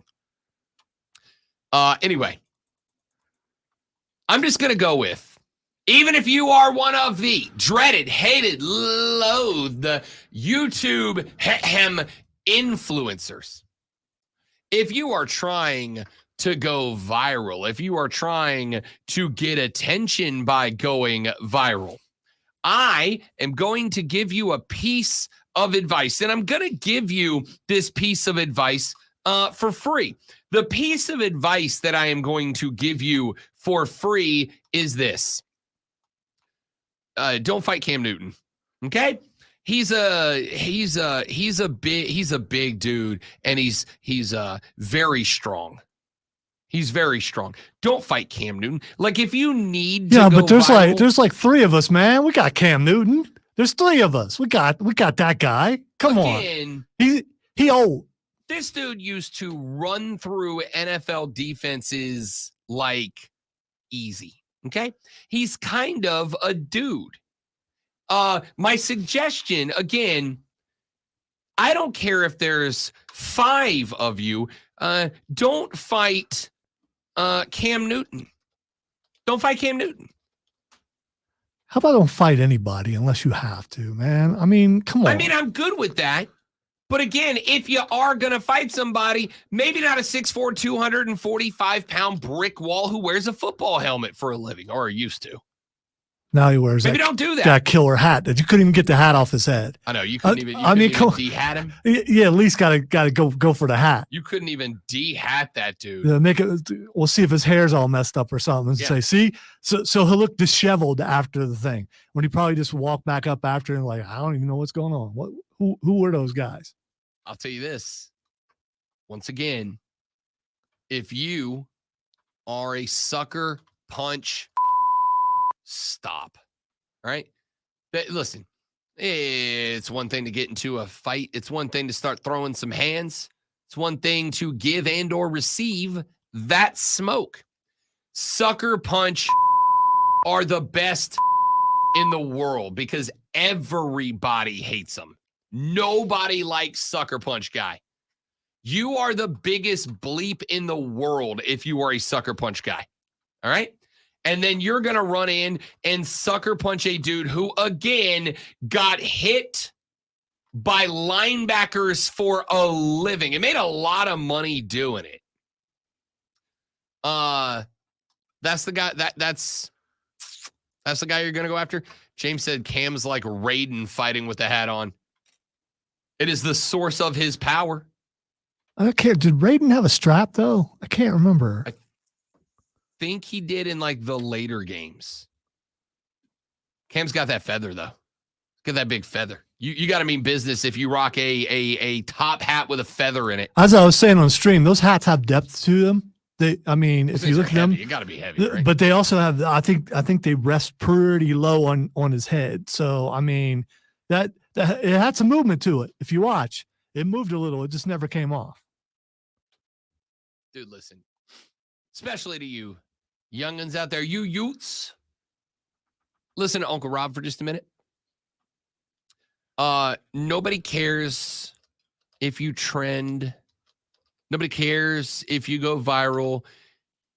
Doing this, jumping Cameron Newton, puts you on the same level as the clowns who climb to the top of skyscrapers without lifelines attached, The folks who go out and bungee jump without a bungee cord because I gotta go viral, man. You're gonna get you're gonna get it handed to you. Correct me if I'm wrong, Rob, but if you bungee jump without a cord, you're gonna die. I don't know, man. I was trying to come up with something and I couldn't on the fly. Right? Point is, it's real dumb. This is all. It's This real is, dumb. as I said on the stream, this is possibly all a Cam Newton set up to get more people to listen to his podcast because he hasn't really talking to anybody. So he's gonna release a statement saying, "I'm going to talk about this whole thing on my next podcast," and then watch his numbers go up. And there he is. Everything's a work zone is here. Everything's a work zone. Are Makes his daily you appearance. going to say that's not out of the realm of possibility? I'm gonna say it's very unlikely. Is it? Why? Because these dudes No. are throwing haymakers Yeah. at him. Yeah, but they weren't connecting. The last dude hit somebody. I don't know who he got, but he got somebody. I don't know if he got Cam or if he got one of his boys. But the last dude threw a haymaker and he connected with somebody.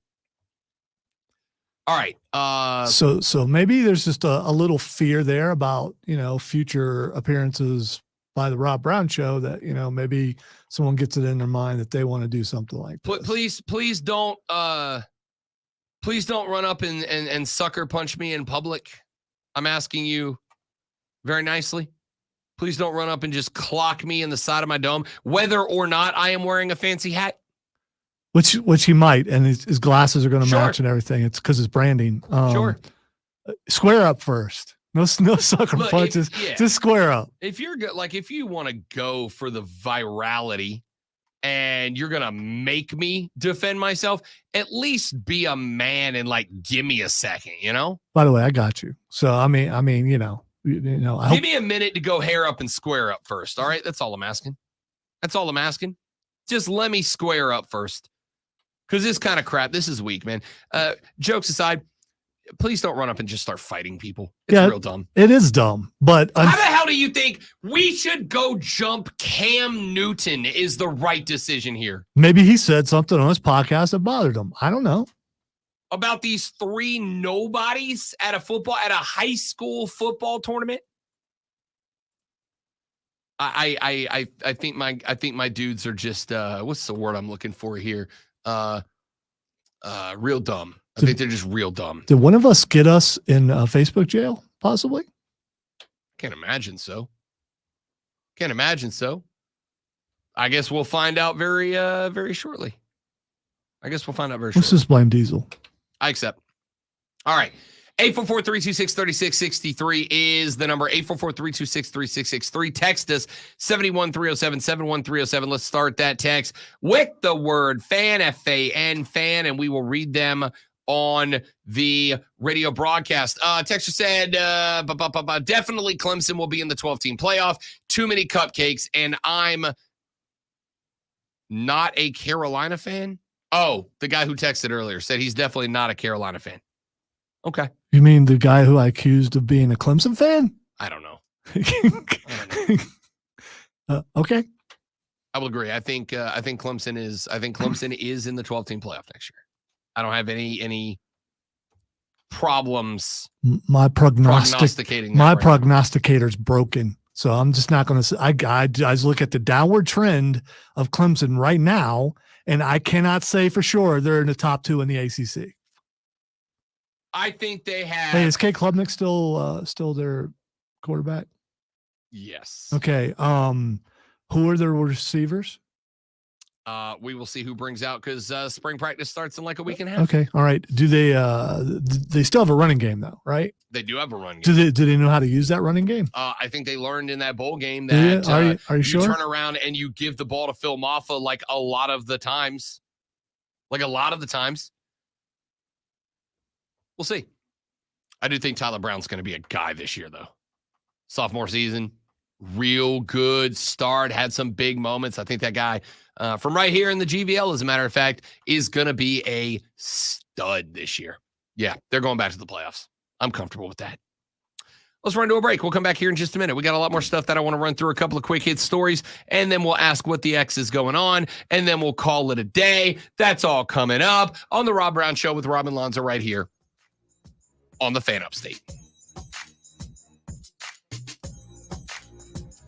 All right, guys, give me just a second. I'm going to check on this Facebook thing real quick. Do what? I was telling them, give me a second. I'm going to look on the if I can figure out the Fan Upstate thing. Today, I feel I wonder what it sounds like when I do that. Like that. Distorted, and it makes me angry. Yeah, that. So I'm looking at the Fan Upstate's Facebook page, and it's working. Yes.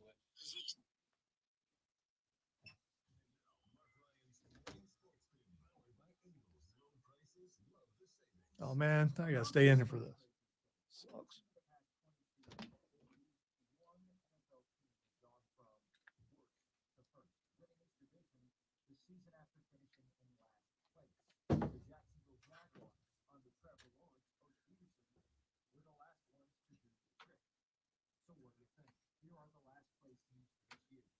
Cincinnati, Tennessee, Chargers, Commanders, Bears, Cardinals, Carolina Panthers, and Ravens. Yeah, the Panthers going. What's the first? I'll be here all week, ladies and gentlemen. I think it comes down to 3 teams. Cincinnati, Tennessee, you're the only 10 I see, and the Chargers, Jim Harbaugh. Don't you think Harbaugh needs a little bit more than a year? Cincinnati's the obvious pick. So give me the mayo-drinking QB from Kentucky, Will Levis, to lead Tennessee to the AFC South. What say you? I'm Mike Ryan. Signs with Mark Ryan, 3 to 7 p.m. today on the Fan Upstate. 97.7 FM Greenville, 97.1 FM Spartanburg, and on the Odyssey app. Ingles Markets is a proud sponsor of the Mark Ryan Sports Bid. From the playing field to the stands to your own living room, Ingles Markets has everything you need to fuel your athlete or satisfy all the hungry fans in your life. Ingles, low prices, love the savings. Meet Cheryl. Hey, she's on vacation and lost in the moment. Unfortunately, so is her Chase debit card. It's gotta be somewhere. Maybe she lost it at salsa night. These skirts should have pockets. Or maybe she lost it at Pilates. 3, 2, But she's not worried. With the Chase mobile app, she can lock her card, no turns up. Tools that help protect. One bank that puts you in control. Visit chase.com/. Well, I don't know what to tell you, dude, because I just checked it. Did you check it on your phone? I did. It was working when I stepped out there. Yeah, that's weird. I'll look. I'll see. I haven't been able to find anything that's wrong with it. I'm looking.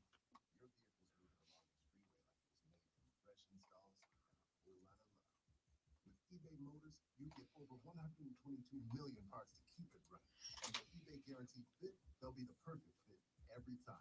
Plus, at these prices, well, we're burning rubber, not cash. Keep your ride or die alive at ebaymotors.com.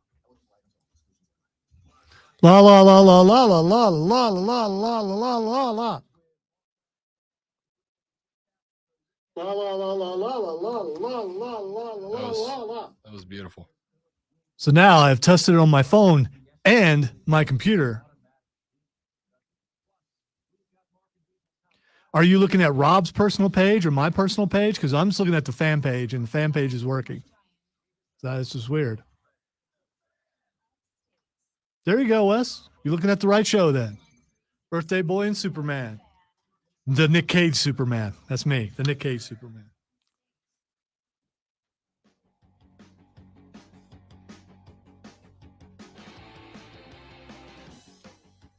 The Rob Brown Show rolls on. It is the Fan Upstate. Robin Lonzo on a beautiful Upstate Monday morning. Couple of things taking place that we need to get to. The National Football League has increased its salary cap this year, $255.4 million.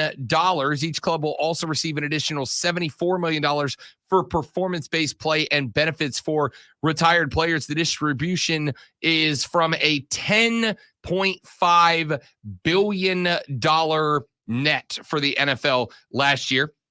This is a huge increase, about a $30 million increase per club in the salary cap.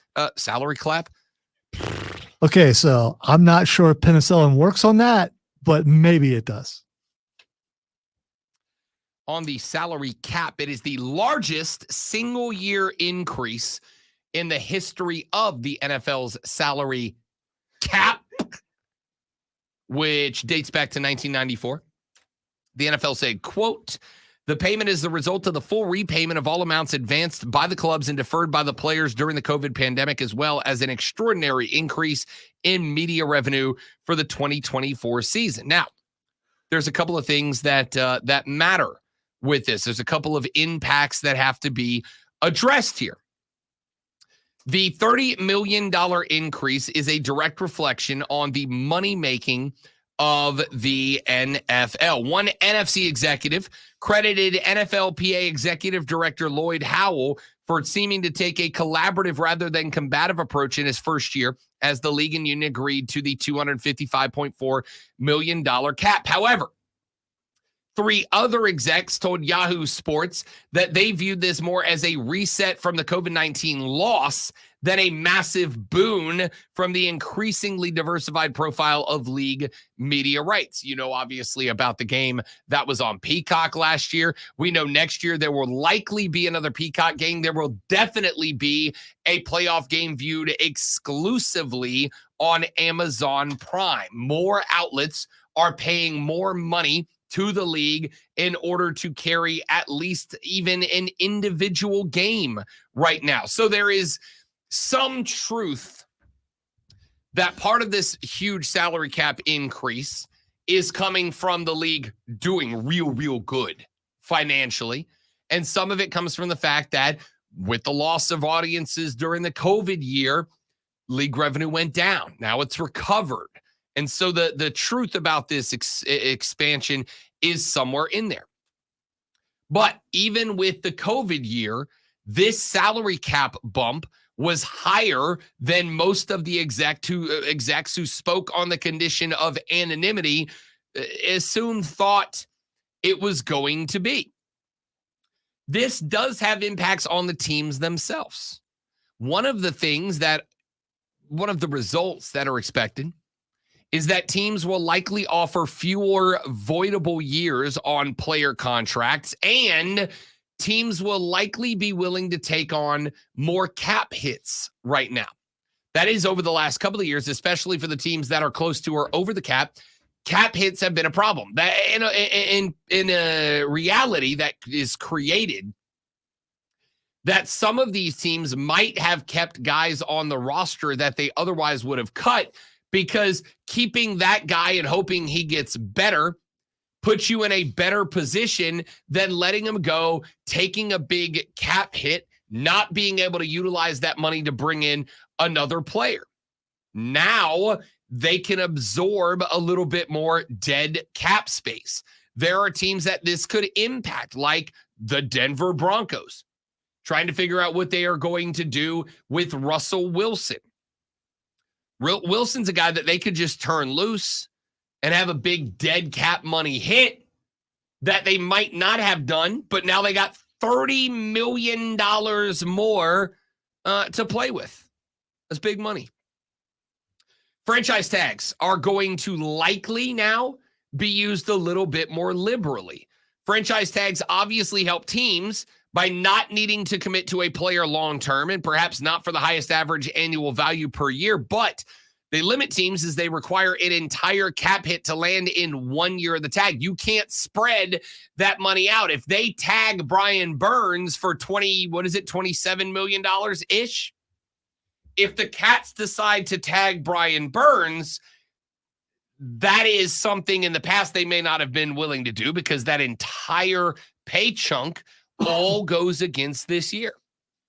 But now, again, you got $30 million added. So the Cats could change nothing at all, tag Brian Burns, and actually be in the exact same spot they were already at. So especially if you were a team that was already projected to be under the cap or right at it, now the franchise tag is not a big deal if you got a guy you really want to keep.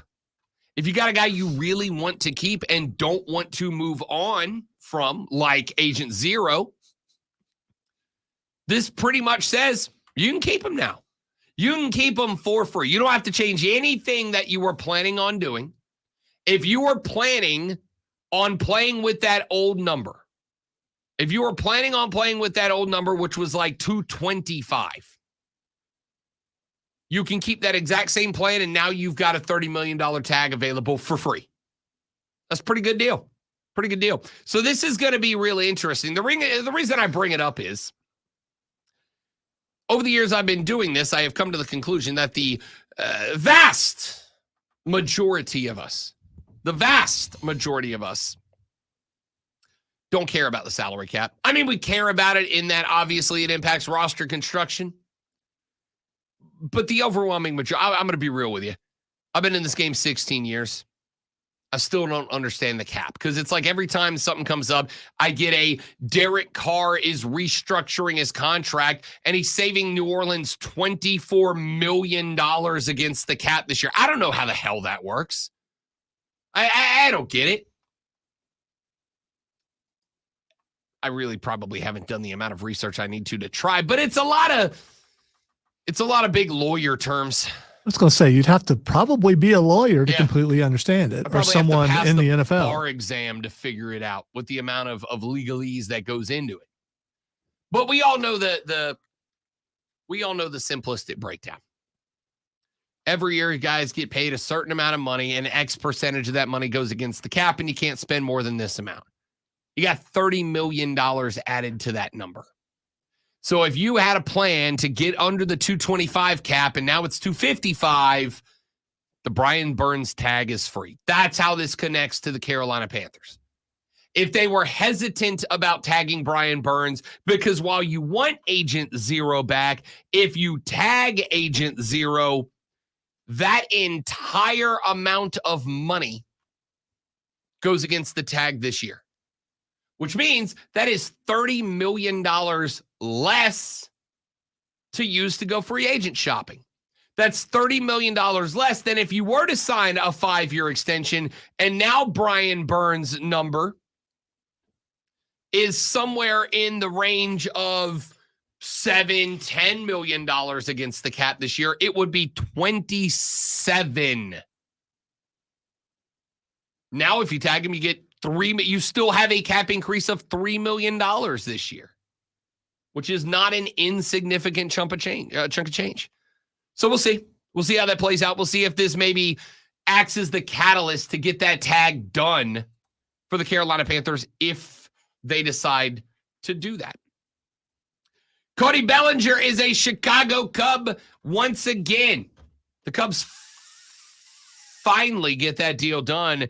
I have been poking the Cubs with a stick for like 3 weeks now. Like, when are you going to do something, Chicago? I really thought they were going to be in the mix for some big names. They weren't, but Cody Bellinger on an $80 million 3-year deal. He has opt-outs after the first 2 seasons, so he basically can opt out of this contract anytime he wants. It's a good deal. I thought there was going to be a relatively robust market for Cody Bellinger. Remember, Scott Boras is his agent. Scott Boras is like the king of getting players more money than they probably deserve on a contract. I think we all kind of thought he was going to end up with a stupid high contract. played really well in 2023. 27 years old. Not an old guy, not a young guy. I thought there were going to be a lot of teams lining up to pay Cody Bellinger way more than 24-ish, 23-ish million dollars a year. Apparently, either A, they weren't, or B, he just wanted to be a Cub and they weren't, they weren't super, super compelled to get that deal done early, but they get it done. Tim Anderson is a Miami Marlin, 1 year, $5 million deal. I hope the change of scenery gets him right. You will remember Tim Anderson, by the way, the guy who coined Hating Ass Mario's name. Tim Anderson for a while was an all-star. Tim Anderson for a while was one of the better interior defenders in Major League Baseball. And then he got knocked out in a game.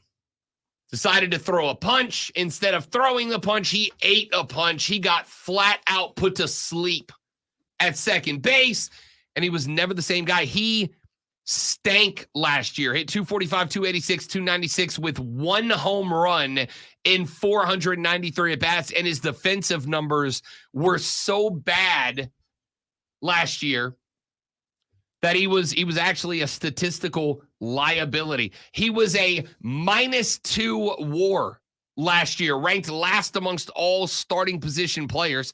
The White Sox decided to buy out his 2024 option rather than pay him. The Marlins gave him more money than the White Sox bought him out for. Question mark is, he was a year and a half removed from hitting 301 and making the All-Star team, the fourth of 4 straight plus 300 average seasons. I don't know how I feel about that move. I don't. I love Tim Anderson. I hope the change of scenery in Miami fixes him. But he looked real bad last year. Jorge Soler is a San Francisco Giant, 3 years, $40 million. Listen, Braves fans very familiar with Jorge Soler. He had that moonshot against the Astros that was kind of the defining moment of the Braves World Series win a couple of years ago. Soler got paid this for one reason and one reason alone. He was the best power hitter left on the market. That was it. There are other guys out there. J.D. Martinez is out there. Adam Duvall, Matt Chapman, all still out there. Cody Bellinger up until this weekend, all still out there.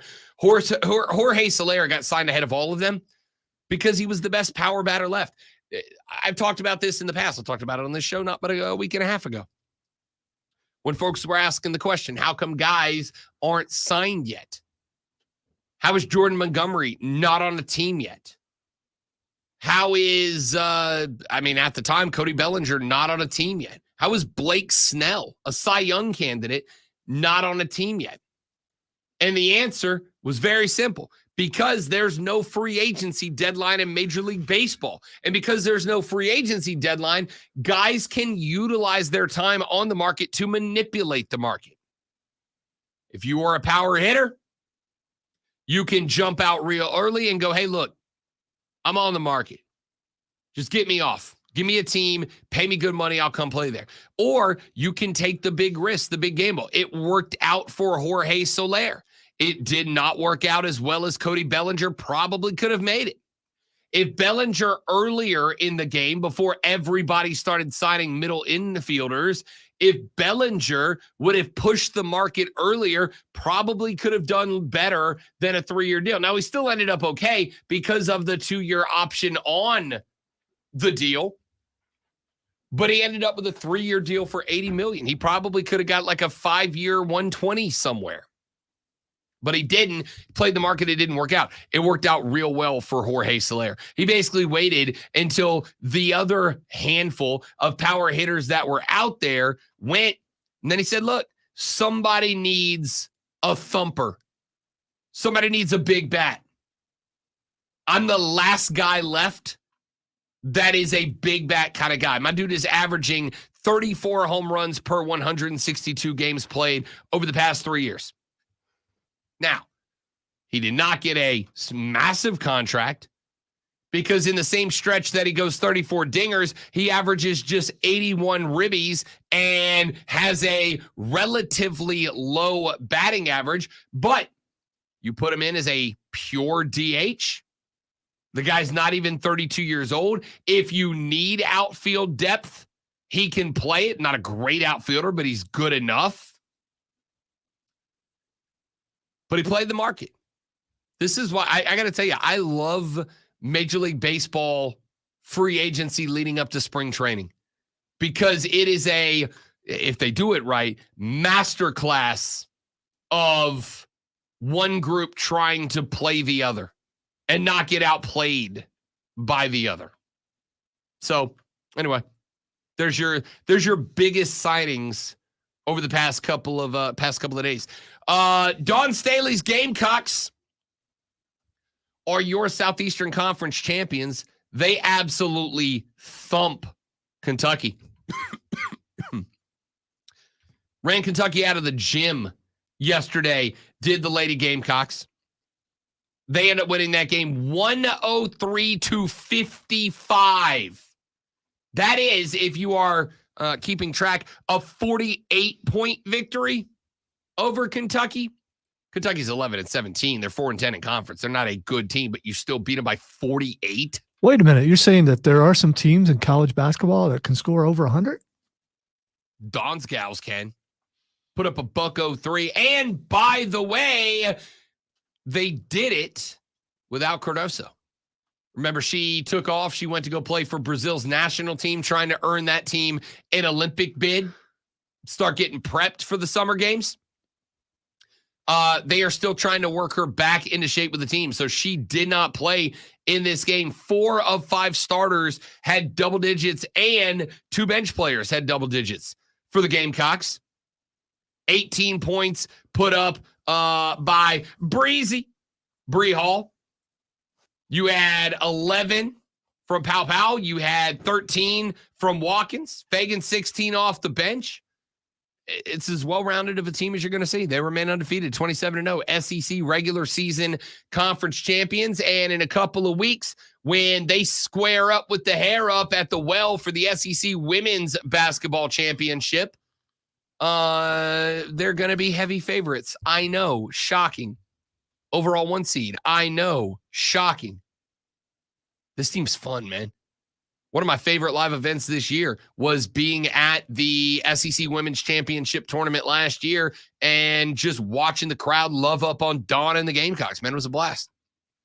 All right, we got to run to a break. Texture says, okay, Rob, we reached our max baseball talk for the week. Move on. I have horrendous news for you, Texture. Spring training hath begun. There are actual games being played on actual baseball fields by actual baseball teams and actual baseball leagues happening literally today, as a matter of fact. Can we talk Olympic qualifying instead? For what sport? Because there's a lot of them. All of them. Boston took on Atlanta yesterday, a 5-4 L to the Red Sox after they beat the Rays back in day one. They now squared up with the AL East winners of last year, the Baltimore Orioles. That game at 1:05 this afternoon. Because it's spring, I do not have a pitching matchup for you yet. But again, most of these guys throwing a single inning. Hey, spring baseball, man. You get to see who's in the groove early. I love it. It's the best. Let's take a break. James said, would love to see SC get revenge on Iowa this year. Very possible Final Four matchup, maybe championship matchup. We'll see how the bracket shakes up. Let's take a break. We'll come back. We'll wrap this bad boy up. I'm Rob. He's Lonzo. The Rob Brown Show rolls on. It is the Fan Upstate.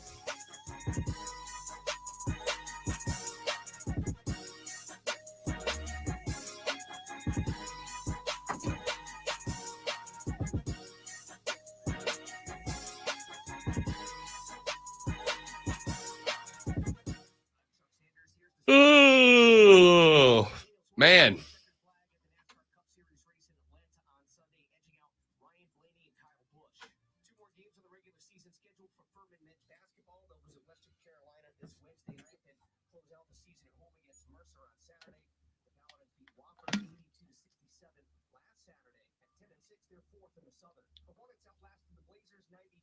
You know why it was cool in here today?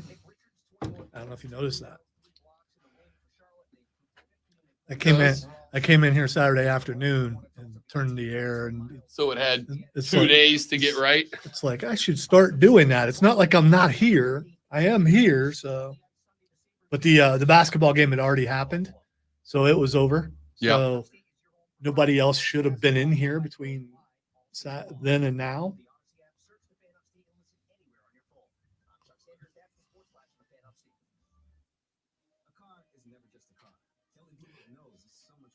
You know, that could be, Steven, except for it's working for us.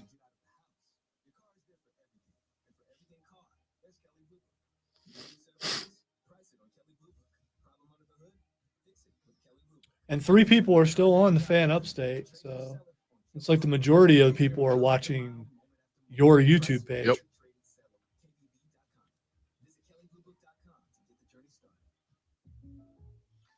When something happens to your car, you might say,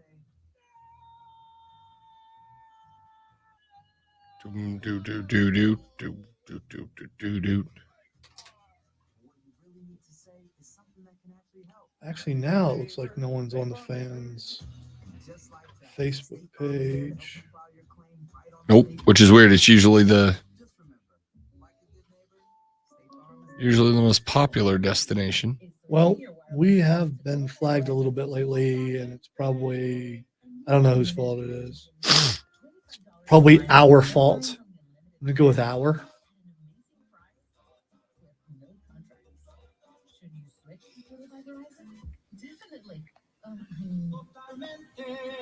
Find a store or switch Suavemente. It's still working. That's weird. Yeah, it's still working. That's weird. There's proof. Echoes of me.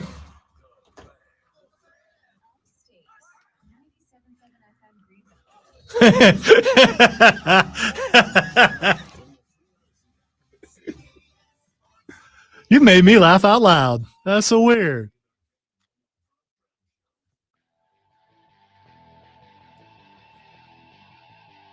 The Rob Brown Radio program back on the air. Rob and Lonzo with you. Let's let's play the hits. Let's go back to something we talked about at the beginning of the show. We'll run it back one more time because we got a few minutes before we ask what the X is going on.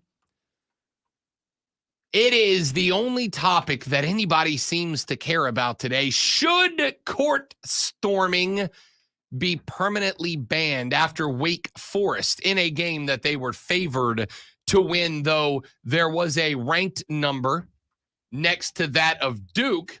The Demon Deacons were favored in Vegas. They won that game, and of course the Demon Deke fans stormed the court, as is college basketball's tradition with a ranked upset win.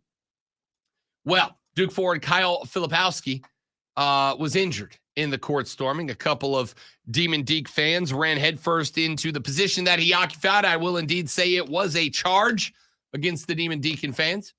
And he ended up rolling his ankle, had to be protected from the surging crowd and effectively carried off the court by a manager, a teammate, and head coach John Shire. And John was not thrilled. He got to the locker room, sat down in front of the mic, and obviously the first thing he wanted to talk about was that. Disappointed we lost. But look, for me, I'm more concerned about the well-being of our guys. You know, Flip sprains his ankle. When are we going to ban court storming? Like, when are we going to ban that? Like, how many times does a player have to get into something where they get punched or they get pushed or they get taunted right in their face? And it's a dangerous thing. And I don't want that to take away from the game that Wake played. Because Wake played a big-time game. Salas was as good as could be today, and hats off to them. But you look around the country, and Caitlin Clark, something happens. And now Flip, I don't know what his status is going to be. He sprains his ankle. And it's one thing, like when I played, at least it was 10 seconds in the court, you would storm the court. Now it's the buzzer doesn't even go off, and they're running on the floor. And this has happened to us a bunch this year. It's part of it. I don't want this to take away at all from Wake. They earned it. They deserve the win. Steve is a hell of a coach. I respect the heck out of him and his team. They're really good. And if this is an example that they need to be in the tournament, what are we even talking about? So I'll answer any questions. But for me, that's hats off to them. We need to be better. We need to learn from this. But that needs to stop. I I get it. I get it. But as I've said, the solution's very simple to me. Took me about a minute to come up with it. How do we do this in a way that we don't get rid of a tremendous tradition within college basketball? And you guys know I don't particularly care about traditions. Traditions are peer pressure from dead people. I don't care about traditions. But it doesn't mean I don't appreciate the good ones. Court storming is a fantastic tradition within college basketball, but it cannot be done at the risk, at the expense of players getting injured. Now, ESPN deep dove this a little bit. They said that just this season alone, for the 3 months that college basketball has been underway, there have been an average of 3 stormed courts per week. I'm very bad at math, but I'm just going to assume that works out to, let's say, for the sake of a nice round even number, 100 court stormings this year, most recently culminating with Wake's win over Duke. If I only count the 5 away team players that are on the floor at the conclusion of a stormed court, you are talking about 500 players from away teams that have been on the floor during a court storming. I am not saying the only 2 that have been injured are Caitlin Clark and Kyle Filipowski. I'm saying they're the only 2 we know about it. Now, as Lonzo, I think, aptly and correctly pointed out, this is now something that is going to be paid attention to at every level of college basketball, because I can't say for certain that at the JUCO level, there hasn't been a player that's been hurt by a court storming. I can't say that for a fact. I can say for a fact it wouldn't be national news if that did happen. It will be now. It will be now. If it happens now, it'll be front page. But today, we collectively as a group are aware of 2 players that have been injured in a court storming, Kyle Filipowski and Caitlin Clark. Caitlin Clark, if I recall correctly, didn't miss any time. Kyle Filipowski, question mark if you will. I do not know how severe the bum ankle will turn out to be. I don't want the tradition to go away. I also don't want it to continue at the risk of players' health and safety. So, real easy solution. Real easy solution. You go get 6 or 7 off-duty cops. You place 2 at every corner of the floor. And you make an announcement.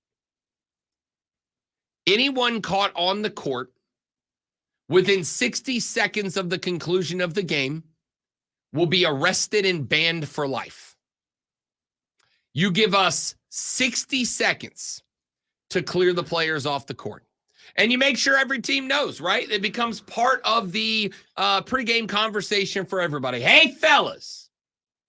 We're going to play an away game. We're a top 10 team in the country. If we lose this game, the minute that buzzer hits, get the hell off the court. All right? Straight to the locker room. I know you want to go over and dap up the boys and all that, but we're not going to do that.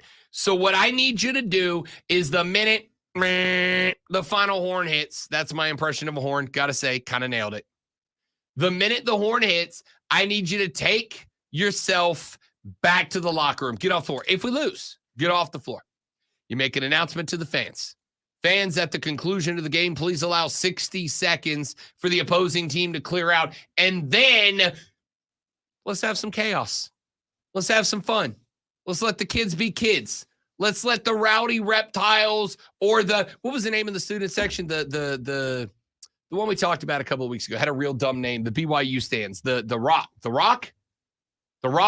I don't remember. The something rock, something rowdy, the rockin' rocks, the rock around the clocks, whatever they were called. Give us 60 seconds to clear the bad guys off the floor, and then pandemonium. Let's go wild. Let's have fun, right? I don't think the fervor of the audience is going to be lost in 60 seconds. I don't think the audience is going to go away. It absolutely would be. You've stolen the moment if you may make them wait a minute. My solution is put a pocky glass, You ain't getting through hockey glass. You can slam against the hockey glass, and then you decide, we can't get on the court. I think I'll go home, which is what you should do when the game is over. Stay off the court. You're not an athlete. I'm real happy for Lonzo because his next job is lined up. It is the commissioner of not letting people have fun. Yeah, because Sports are not supposed to be fun. This is serious. You come, you watch the game, and then you go home. I think that anyone who's heard the show or me on the radio, period, knows that I'm a serious person who never has fun. So you're right. So I should be the arbiter, if you will, of fun and how to not have it. Yeah. Roger Goodell somewhere is like groping himself listening to how much you are trying to tell people to stop having fun. Don't play the cut. My loins have been tingling. You should not play those back to back, or you should not say that. And no, you should not do that. I just got. It says storming the court, storming the field, storming anything, unless you're storming a hill trying to win it during a war. If you're storming the court or the field, it's dumb. It's just dumb. It really is. You're just let's riot. That's what you're doing. You're rioting, and yeah, that's a different kind of riot. But we literally named our supporters fan club the Riot. It is fun. Whose supporter fan club? The Greenville Triumph. What do they do? USL League One Soccer. Oh, okay. All right. When's that coming back?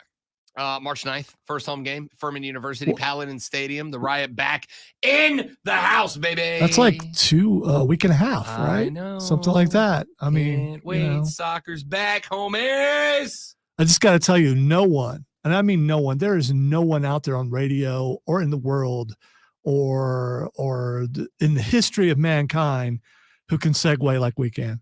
That's just, I mean, that's it's what winners do. I don't disagree.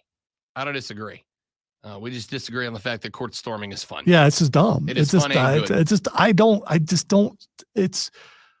It just doesn't make any sense to me. That's fine. Because there is a thing where I don't like people, and the fact that I'm going to run out where there are like thousands or hundreds or like 10 people all around me, depending on where you are.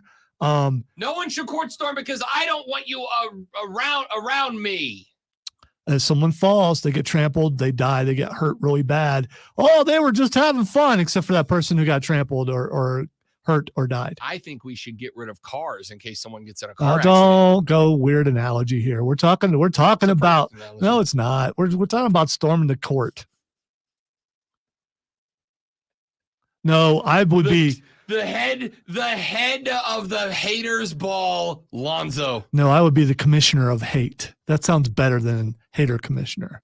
Hello, I'm Lonzo, commissioner. Cup of haters. Cup of haters. Hey, we should do that thing we do to end the show now. If you want to. I do. And now, the Rob Brown Show presents Twitter. What the heck's gonna give it to you? Some would say, what the X is going on with this show today? Most people ask me that most days. Yeah. All right. Well, the first thing that's Xing is Peter King. Peter King is retiring, the longtime NFL writer and the producer of the Monday Morning Quarterback blog post article, whatever you want to call it, has been Something covering online. The National Football League for like a lot of years, and he posted his final Monday Morning Quarterback. He is stepping away, and of course, those of us in the game, I got to tell you, I like Peter King. I think he's done a good job for a long time. Are basically taking some time to appreciate, to acknowledge him so to speak. On his way out, to speak. Yeah. All right. The next thing that's Xing may have something to do with storming the court, or I'm not sure. The Darwin Award is Xing.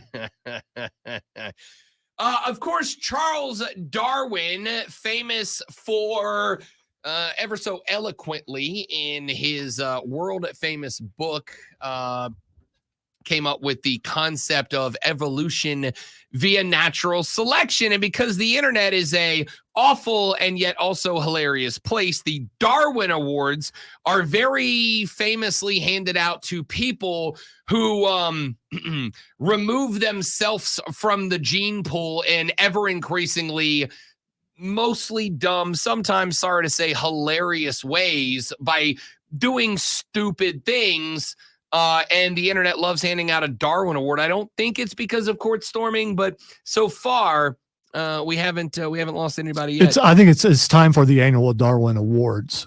So can't wait. One of the best times of the year. All right. The next thing that's Xing is self-immolation. All right, so this one's kind of a deep one. It is, but I'd never heard it called that before. This one's kind of a deep one. There was a United States military member who was engaged in the conflict in Palestine who self-immolated. Basically, that is when you commit suicide by lighting yourself on fire, usually done as a mark of protest, which is what this individual did. And I think a lot of people have learned the term self-immolation today. Yeah, you know what? I didn't want to know about it. The last thing that's Xing is WWE on AE. That, of course, is trending because I hung out with R-Truth this Saturday, and I am now his favorite non-wrestler. That's not why. The biography and the Rivals thing came back last night. I watched the majority of Randy Orton. I'm going to be watching more when I get home. It's really cool. What's up? What's up, man? That is the end of the radio broadcast. I hope you enjoyed the program. If you did, come back tomorrow because we're going to try it all over again. Don't storm the court. And we might be better. If you enjoyed the show, storm the court. For Lonzo, my name is Rob Brown. Have a lovely rest of your day. Don't drink and drive. I'll punch you in the face. See you back here tomorrow to do it all over again, but better on the Rob Brown Show and the Fan Upstate later. Yeah! Stopping them from storming. No, storm the court. No, don't Chuck do that. Darwin is a heel in some parts of the country. Including this one, yes. Oh, man. Good tweet. Good tweet. Good tweet. Let's go get some pizza. It's too early. In a little while, let's go get some pizza. Can't find that it's available, though. We want to go to KFC without them having pizza.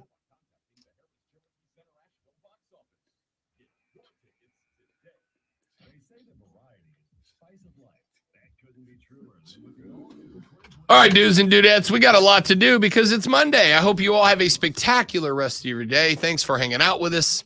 You're all amazing people, individually and as a group. Thanks for being here. Goodbye.